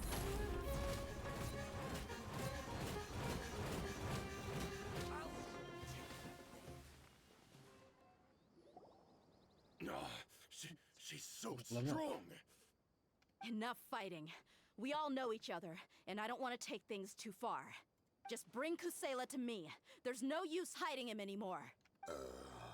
Did you understand a single word I just said? Or do I need to bash your skull in some more? All right, everyone, let's all just calm down for a second. Dia, the boss can't come out and see you anymore. He died a long time ago. What? Seems like you've been out of the loop for a while. Guess that's for the best, though. At least, that's what the old man wanted. When did he die? What happened to him? A few years ago, Kusela broke up Dakan al-Ahmar and went to the Deshret's Relics headquarters by himself. So is that when you guys started acting up? We would prefer to call it taking revenge. Every last person in Deshret's Relics must pay in blood for what they did. Let me start from the beginning. Dia, do you know how the head of the Relics maintained order internally? Overwhelming strength and unquestionable authority? Those were a part of it, yes. But just those on their own weren't enough. They had another tool at their disposal. They called it a person's record. Regardless of whether they joined by their own will or were coerced, every person in Deshret's Relics was forced to leave a record of themselves at headquarters. Whether it be their deepest sin, some unforgivable act, or their most immoral exploit, the records served both as a symbol of loyalty and the perfect material for blackmail. That's precisely it. Every one of us have a record. Me, Bashar, Tikriti, and all the boys who grew up with Dia and ended up joining our ranks. But you, Dia, you were never asked to provide a record, were you? I never even knew this was a requirement. You were probably the only person in all of Deshret's Relics who didn't know about it. Ever since you were born, Boss had been trying to shield you from this organization's sinister rules. Not only that, but he also banned all of us from committing any nefarious acts. He said he'd take care of the dues we had to pay regularly to headquarters. But in the end, he was just an ordinary person. What could he do? He was forced to go to headquarters again and again to account for missed dues and incomplete records. He'd come up with all kinds of excuses and get beaten up as a result. We all knew he was doing that for you. He wanted to get you out of this world, no matter what it took. And that's why he became a shell of himself and couldn't walk without a cane. Wait, but that doesn't make any sense. I didn't know about any of this, and I'd never seen him get injured or beaten. Because you were too young at the time. How would you ever tell between wounds from a beating and wounds from battle? When you left home after that final argument with him, he seemed to age by a decade overnight. So, even the Blazing Beasts were... Yep. It was all his doing. Had he not arranged them to come to you, you probably would have been reduced to a pulp before you ever left the desert. A few years ago, Boss said he needed to make another trip to headquarters. He was already pretty weak then, and we all assumed he was going to get beaten again. I suggested that he hand the role of leadership over to me, but he said there was no longer any need, since the Khan al-Ahmar would soon be no more. His words made no sense to me. But that night, we heard that a massive fire tore through headquarters and razed everyone's records to ash. Everyone gained their freedom that night. Many members fled, not just from our ranks, but from the other brigades as well. But how could we leave with a clear conscience? All of us who knew exactly what had happened. The boss can't have just died for nothing. Those heartless jerks at headquarters took him from us. From that point on, the sole purpose of Dakan al-Ahmar became revenge.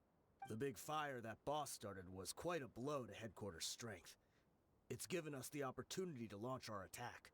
Even though we're outnumbered, we vowed to see our revenge through to the very end. There were people from headquarters who changed their names and went into hiding. Some fled to other brigades, and others escaped to the rainforest. But we won't let any of them escape our wrath. They'll all pay for what they've done. We've suffered plenty of losses as well.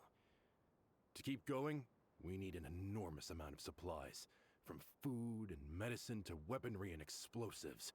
All we can do is exchange our loot from Mora, and then use that to get supplies. We forged Boss's handwriting and sent out many letters to his former friends. Thankfully, many people were willing to come to our aid. We were also able to attract many mercenaries who shared our goal. We've endured unspeakable pain to win many impossible battles. Deshret's relics have become weaker and weaker, and now we finally have an opportunity to directly strike their headquarters. Paimon doesn't know what to say anymore. We do know right from wrong, but we were sinners from the very beginning. We do not deserve the freedom that the boss won for us with his life. Boss always loved his old-fashioned hero stories. Those tales about sacrificing yourself to save the world. We used to always laugh at him for it. But in the end, he really went and lived those stories out himself. As for me, I never considered myself a hero. We're all the lowest of the low. We have no right to even imagine such an existence. But maybe those hero stories he liked foreshadowed everything that was to come. The spirit of the hero touched all those he had saved, and more people joined his cause. Maybe we were all just acting along with the play in the beginning. But as we acted the parts and recited the lines, we were drawn in. And now, we want to see the story through to the end. I'm sorry, Dia. I know you always found us insufferable ever since you were young. Just think of this as a madman ranting. I'll go with you. Huh? Dia? You wanna go with them?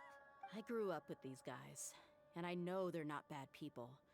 It's just that some situations get so bad that it's difficult to tell good from evil. All I know is that Deshret's relics must be destroyed. Furthermore, I want to go see the place for myself. I want to know if my father is still there. I know you don't want to get involved in this, so there's no need for you to tag along. I can do this on my own. Yeah. Paimon feels like we'd only regret it if we don't see this through to the end. Thank you. We'll be a lot stronger together with you. I bet Boss would lose his mind if he ever knew you'd join us at the very last moment like this. Considering all the losses and injuries we sustained, we can't afford to turn down someone as powerful as you. He can think whatever he wants. But the fact is, I owe him this much.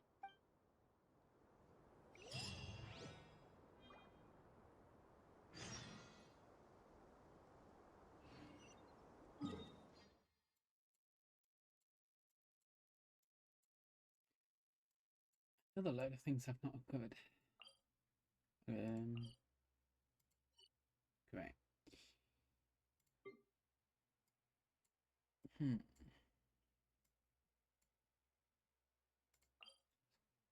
It's gonna have to be that. This is one further up. Oh, there's that one.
sure didn't run into much trouble on the way here. Should be. I don't think they...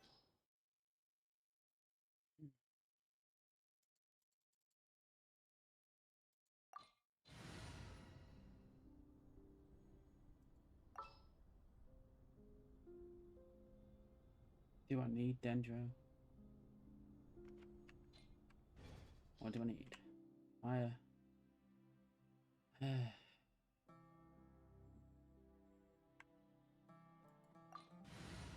Alright.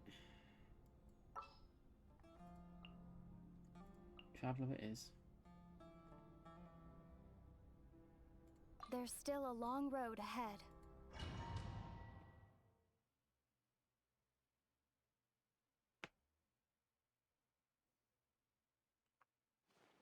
Wow.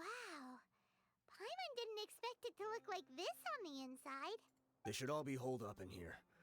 Don't know how many people they've got left, though. Who cares? We'll round up all of them. Still, we should be careful. Even if they've only got one shot left, it could still take us out. Yeah, we'll know what they're really capable of once we've landed some hits on them. Deshret's relics may have been a force to be reckoned with before, but their name means nothing now. Yeah, they don't stand a chance with you here. I'll take the lead. I've been here once before.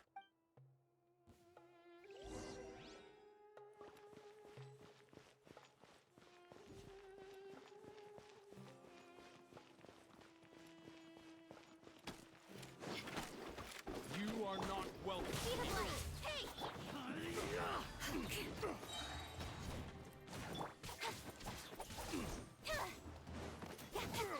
Don't blink! Beg for mercy! Shudder! Speed of light! Look alive!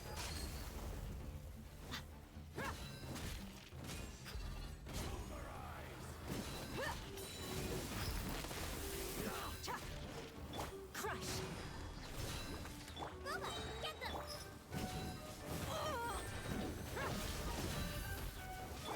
Incoming!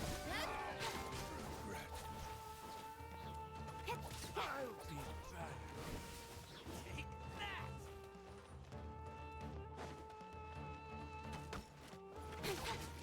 Don't blink! Let's get it on!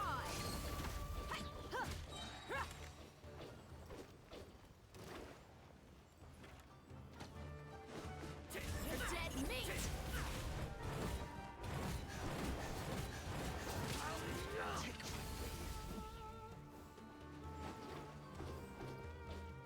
Need.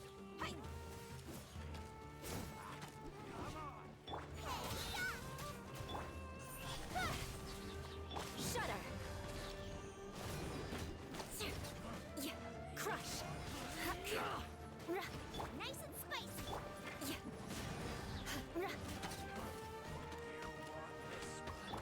Look alive! Ha!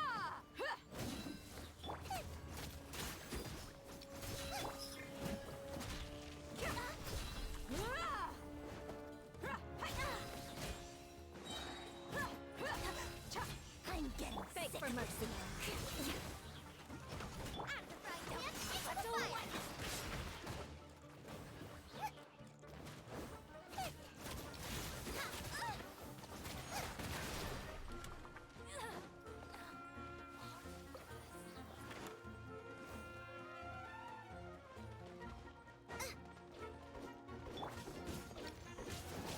Propagate!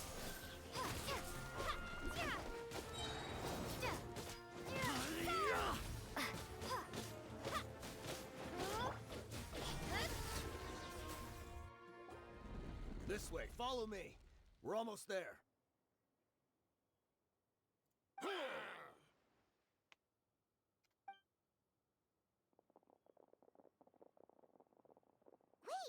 They went charging ahead without checking for any traps! Of course they didn't. Hey, you guys okay? It seems like we just got trapped in here. Don't think we triggered anything else. Watch out, the enemy's coming from ahead. Well, now that things have come to this, seems we'll have to fight our way through. Don't worry about us.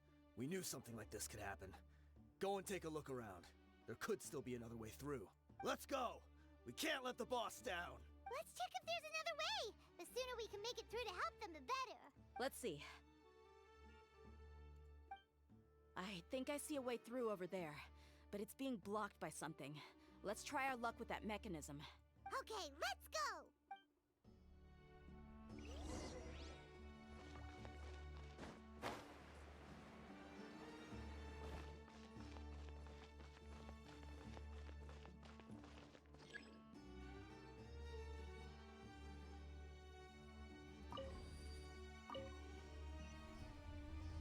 Okay, puzzles.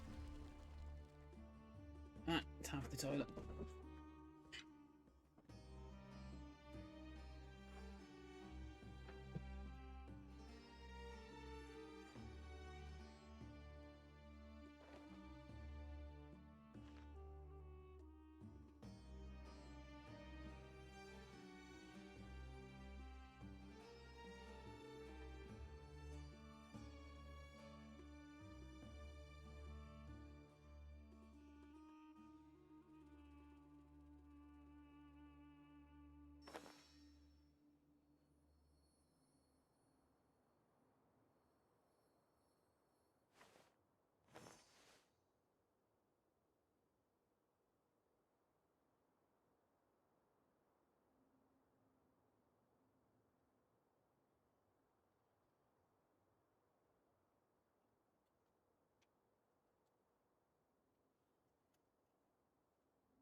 I'm all for work-life balance, but I think this is pushing it. Okay.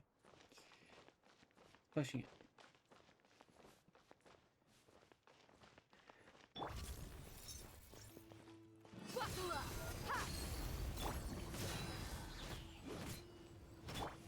Speed of light! Hey!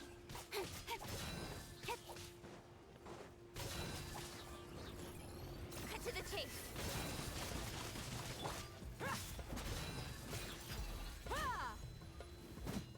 Shudder! Yeah.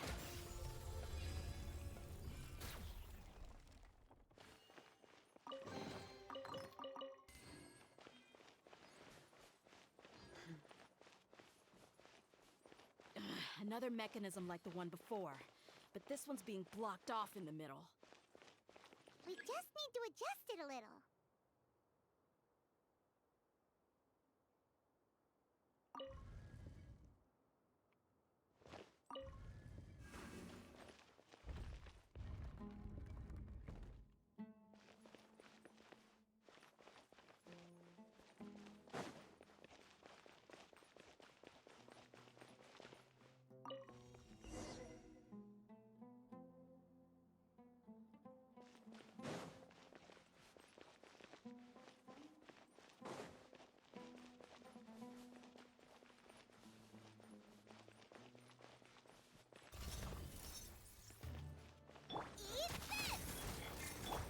Flood of frost! Beg for mercy.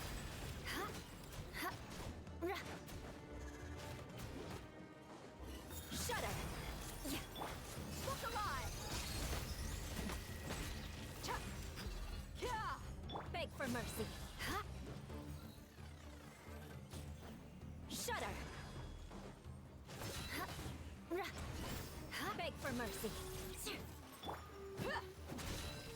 Gloves off!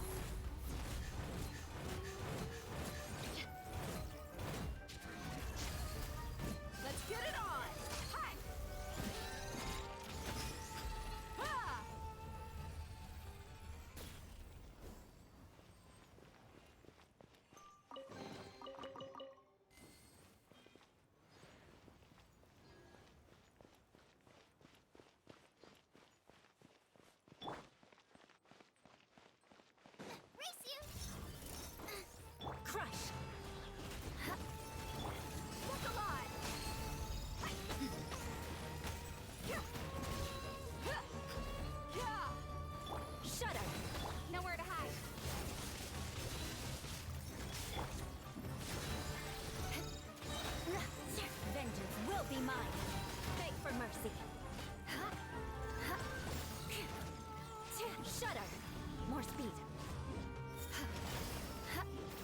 for mercy. You're toast! Don't blink.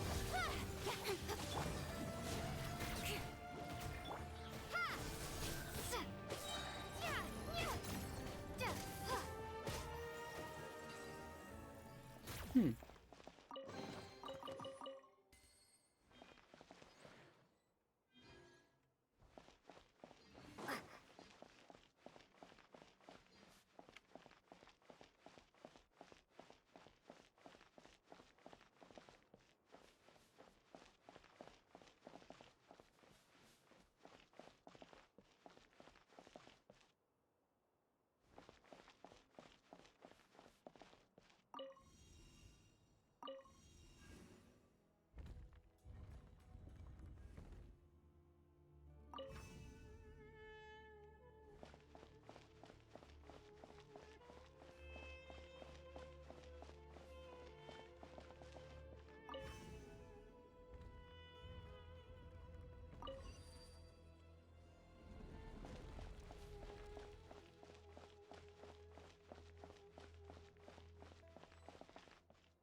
I wasn't expecting anyone to make it through from the other side.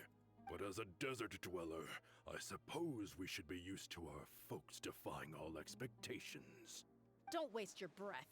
You have nowhere to run. Run? Had I wanted to run, I would have fled 1,000 times already. I witnessed the golden age of Deshret's relics.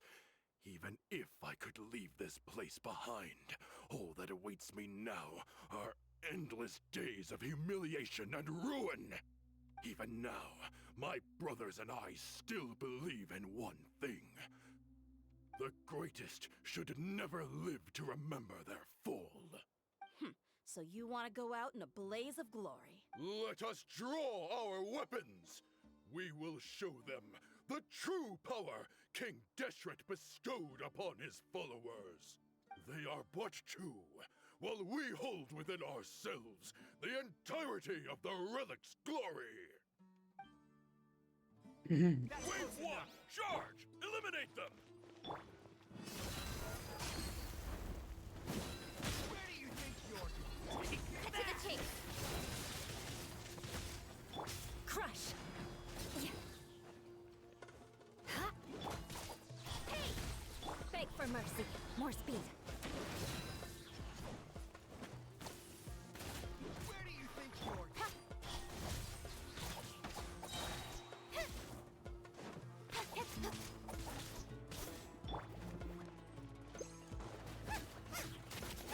Crush. Incoming. I'll be back.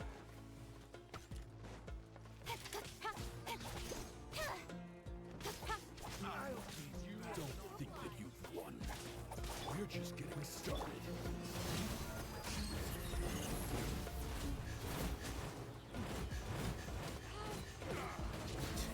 Now you're testing my patience.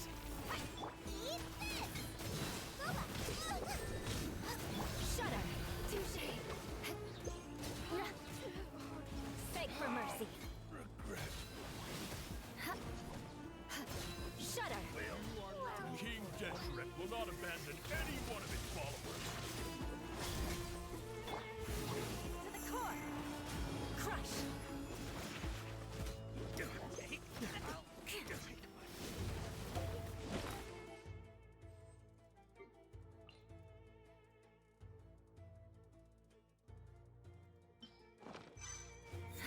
Shudder.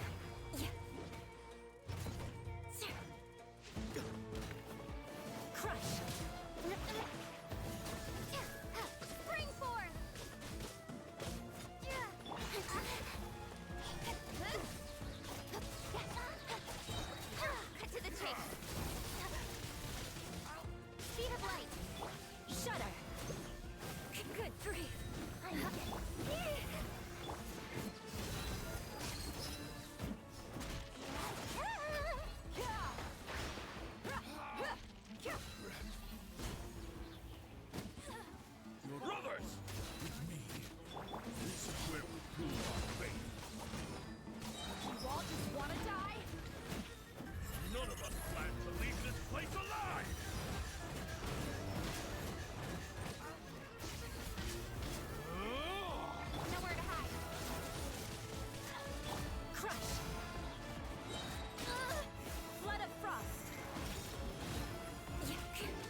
The commander has finally fallen.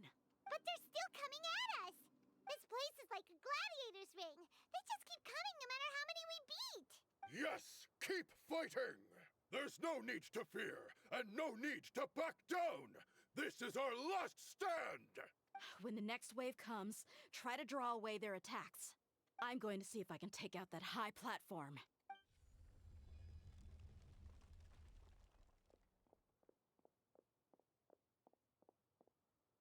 Get out of my way! Come and face me, Michel! Ugh, so they've broken through the front as well. Apologies, Lord Michal. They fight like absolute madmen! No matter how much we throw at them, they just keep coming for more!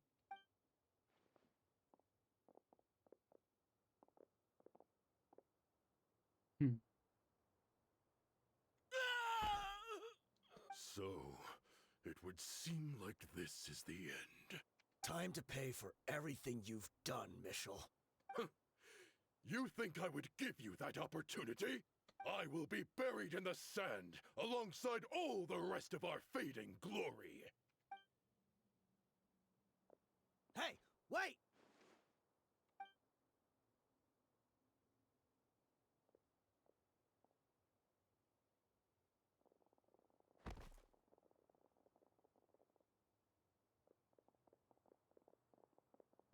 We were too late. It's over. There's no more need to fight. But if you're still going to cling on to your so-called mercenary's pride, then I'll give you all a good beating as well.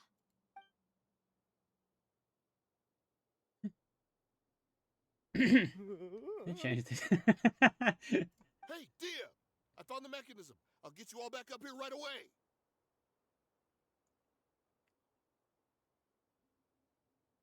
Let's go.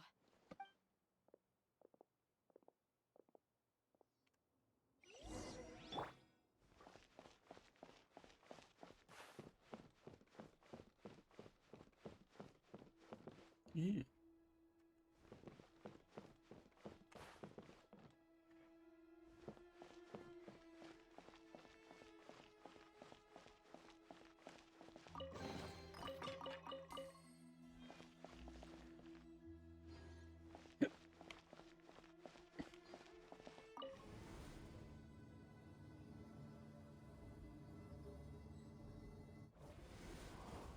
Who are you filthy rats? And why are you always pestering us? You call yourself a member of the infamous Deshret's relics, and you still can't even tell who's made it all the way to your headquarters? Who knows what intent a bunch of rats may have? We try to catch a couple, and you all just show up on the other side instead. How are we supposed to figure out what you're after? Hey, have you ever heard of a man by the name of Kusela? Why would I know?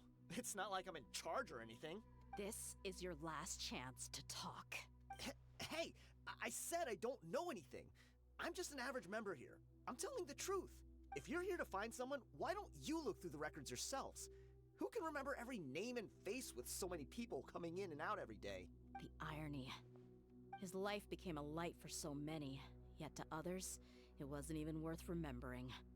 Where's the records room? Answer me! It's right over there. All the files are in there. You can go through them as much as you want. It's not like any of them still matter anyway. I mean the old records room. The old records room? You mean the one that got burned down? Kusela. Ah, yeah, I remember him now. The guy who could hardly walk. Watch your mouth. That's our boss you're talking about. He was definitely faking it. We all let our guard down as soon as we saw him come hobbling in. But in the short time it supposedly took him to take a dump, he'd already gotten away and started a fire in the records room. He couldn't have possibly outrun us if he wasn't a fraud. And after that, Deshret's relics fell into complete disarray. Stop wasting our time. Every one of us here is perfectly aware of what he had done. Tell me, where is the old records room? It's just over there. Go see it for yourself if it means that much to you. There's nothing left in there but ashes. No human could ever survive that kind of inferno. Bashar, Tikriti, let's go. We'll leave the others here to guard these guys. Spare them no mercy if they try anything.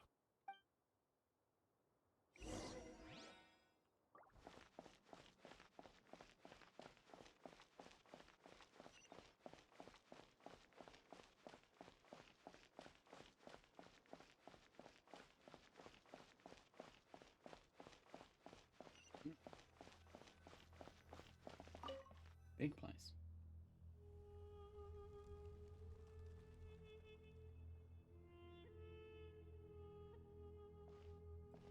So, this was his final destination. How did he do it? Getting past all the guards with a limp and sneaking in here to start a fire? If he was nimble enough to do that, then he must have been able to get out of here after starting the fire, right? Tia. I'm sorry. I know it's just wishful thinking. Let's look around. Maybe we can find something that's been left behind.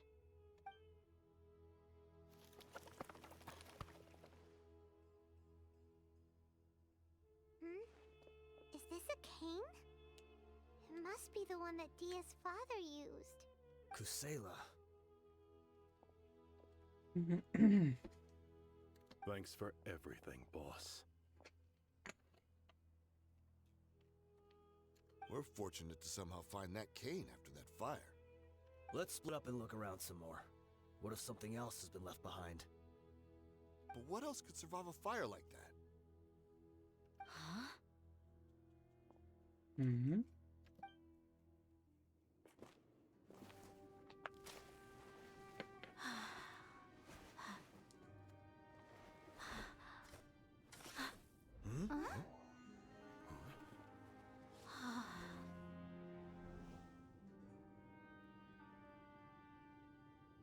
Thought so.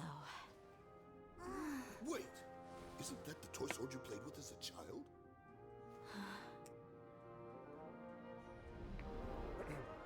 The dragon is no more, for Princess Dia has slain it. Its head now hangs above the city gates. Her bravery has brought eternal peace and prosperity to us all. Dia, come on. This is the most important line. You can do it. But Dia, you defeated the dragon. Everyone's waiting for your speech. Still too shy, huh? All right, I'll do it. I hereby proclaim our victory. Evil shall plague us no more.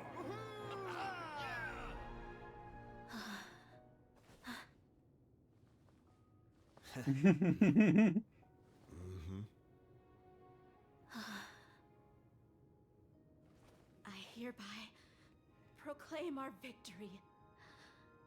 Evil shall plague us no more, Dad.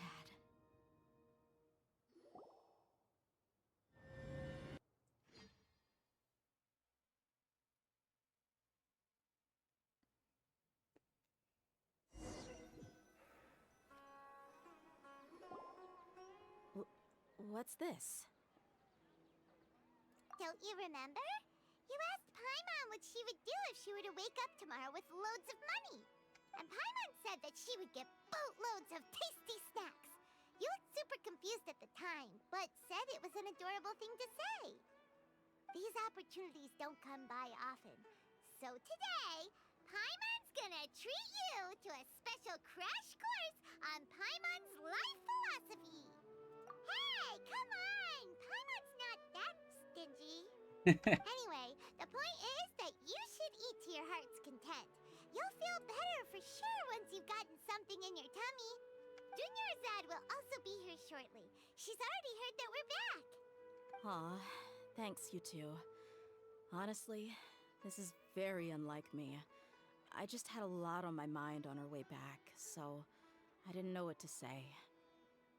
My chest was filled with all kinds of intense emotions.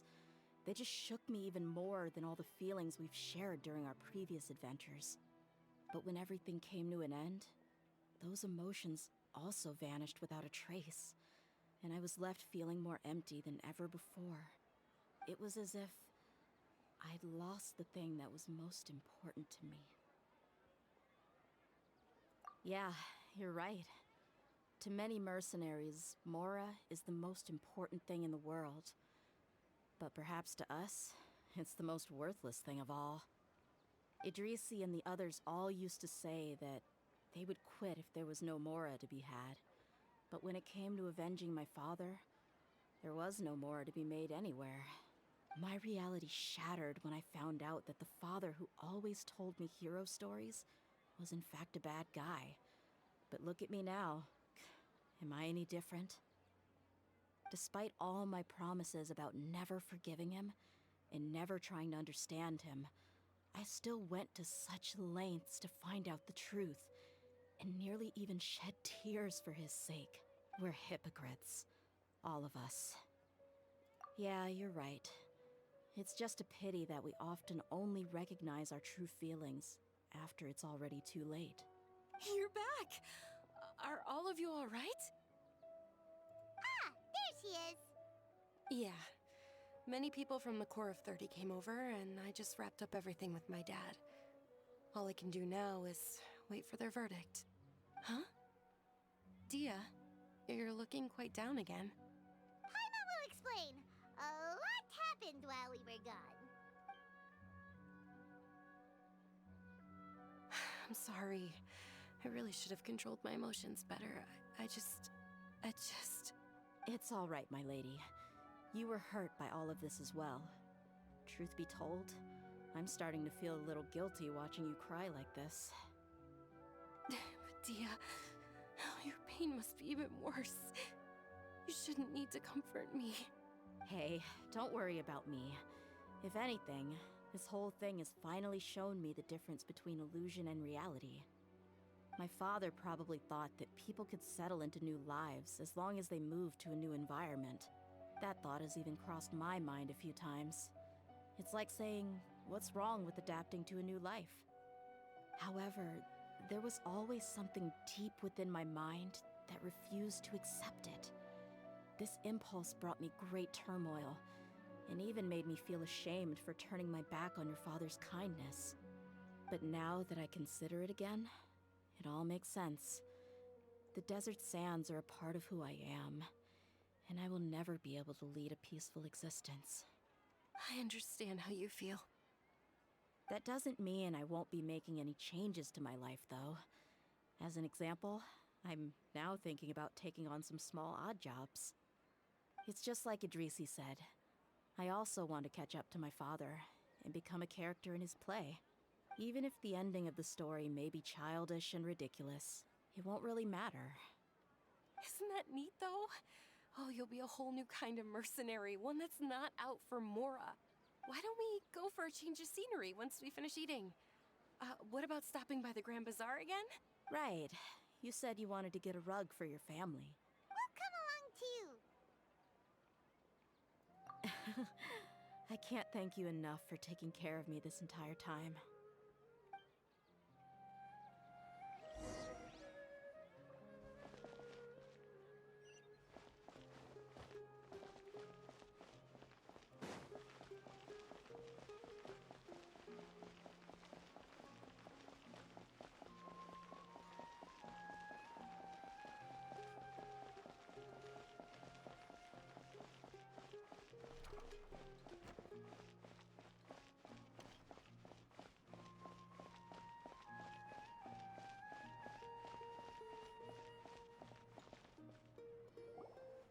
Oh, this rug here is quite something. The craftsmanship is exquisite, and the fabric is also of high quality. Ah, here you are. Finally, I found you. Hey! Aren't you that mercenary who bit his tongue? You can still talk? Wait, are you here to take revenge on us? What are you talking about? Do I look like I could take you all to a fight? I just came here to give you something. I'll be on my way to give myself up to the Corps after this. Once I woke up, I hurried to the Khan al-Ahmar's camp, hoping to alert them to your presence. But when I got there, I found no one except the members who were still too injured to move. Ah, so you probably got there after us. Yeah, they told me that they had exacted their revenge, and everyone had turned themselves in to the authorities. Even that last camp was not going to last for much longer. I had joined the cause to repay an old favor from Kusela.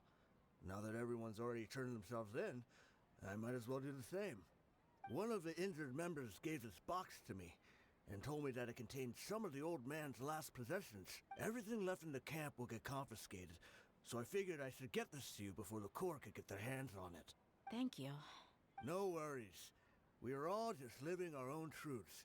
There's no need to comment or judge anyone for it. Yeah. So this box contains everything that Dia's father left behind. Huh. It feels lighter than expected. Well, back in the day, the first thing he did with any Mora was spend it on things like drinks and meat. But let's see what's inside. What's this? It's just a bunch of junk. It kinda stinks. Perhaps it's just been left unopened for too long. A handwritten copy of a storybook. The paper's already yellowed, and it looks like it's about to fall apart. It was against the Academia's rules to possess books for personal use. If he was going to break that rule, he could have at least copied something useful. That probably means this was really important to him. And here are a few bags of children's snacks. The packaging's completely deteriorated. Maybe that's where the smell was coming from. Did he get those for you? Yeah, but here's the thing, though. Even when I was a child, I was never a fan of these kinds of snacks. He'd always say that he got them for me, but in the end, he always ate more than I ever did.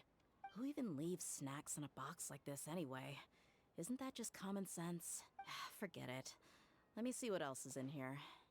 A razor, some buttons, some round iron tiles, a wooden toy puppet, a wool scarf, which from the looks of it probably belonged to a woman, and a hair clip?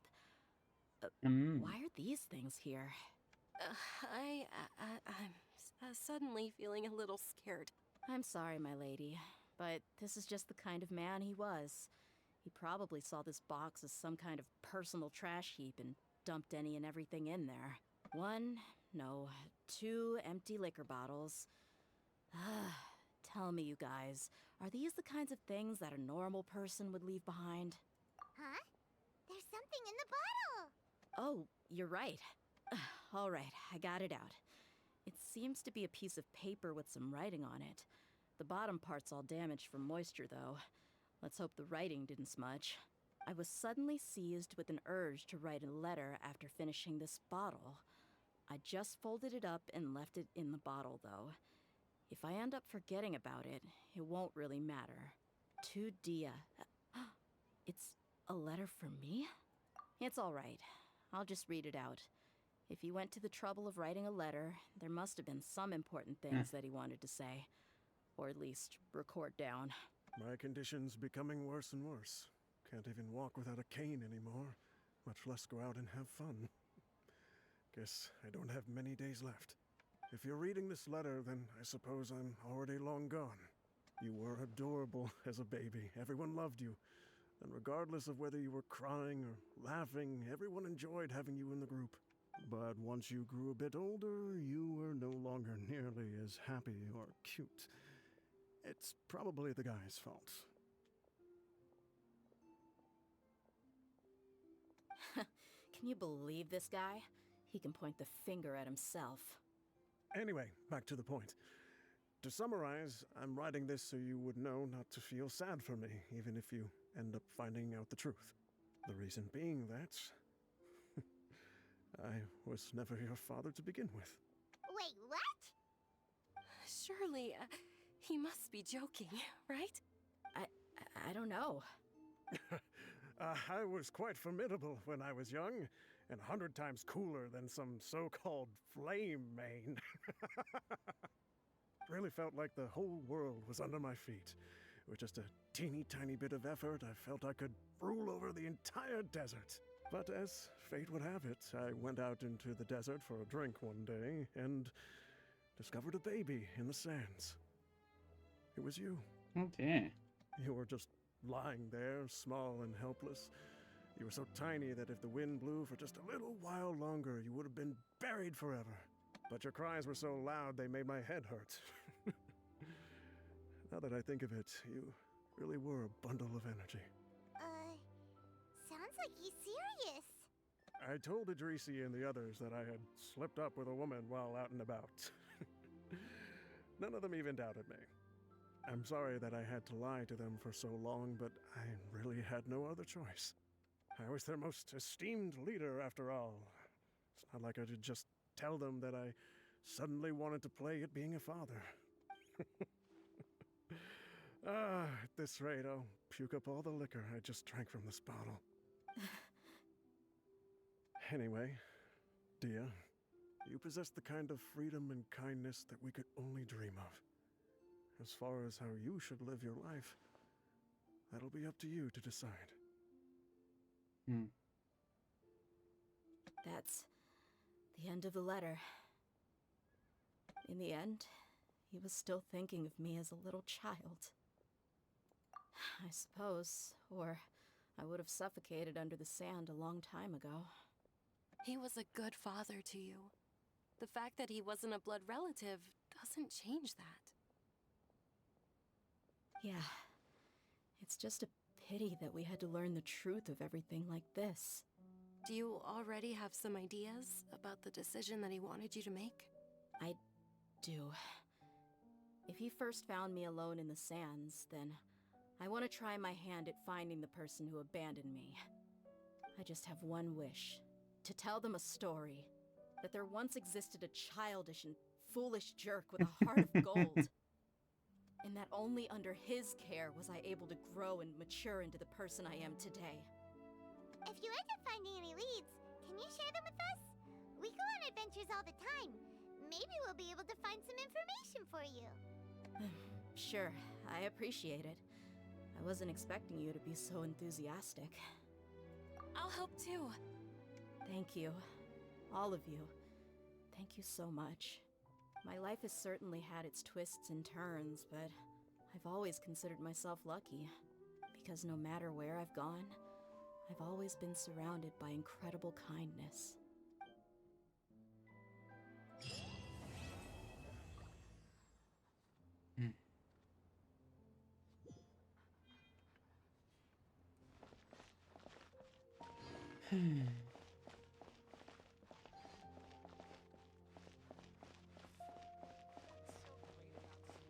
I've got great food and great drinks that everyone can enjoy. Welcome. Get your spices here. We've got all kinds.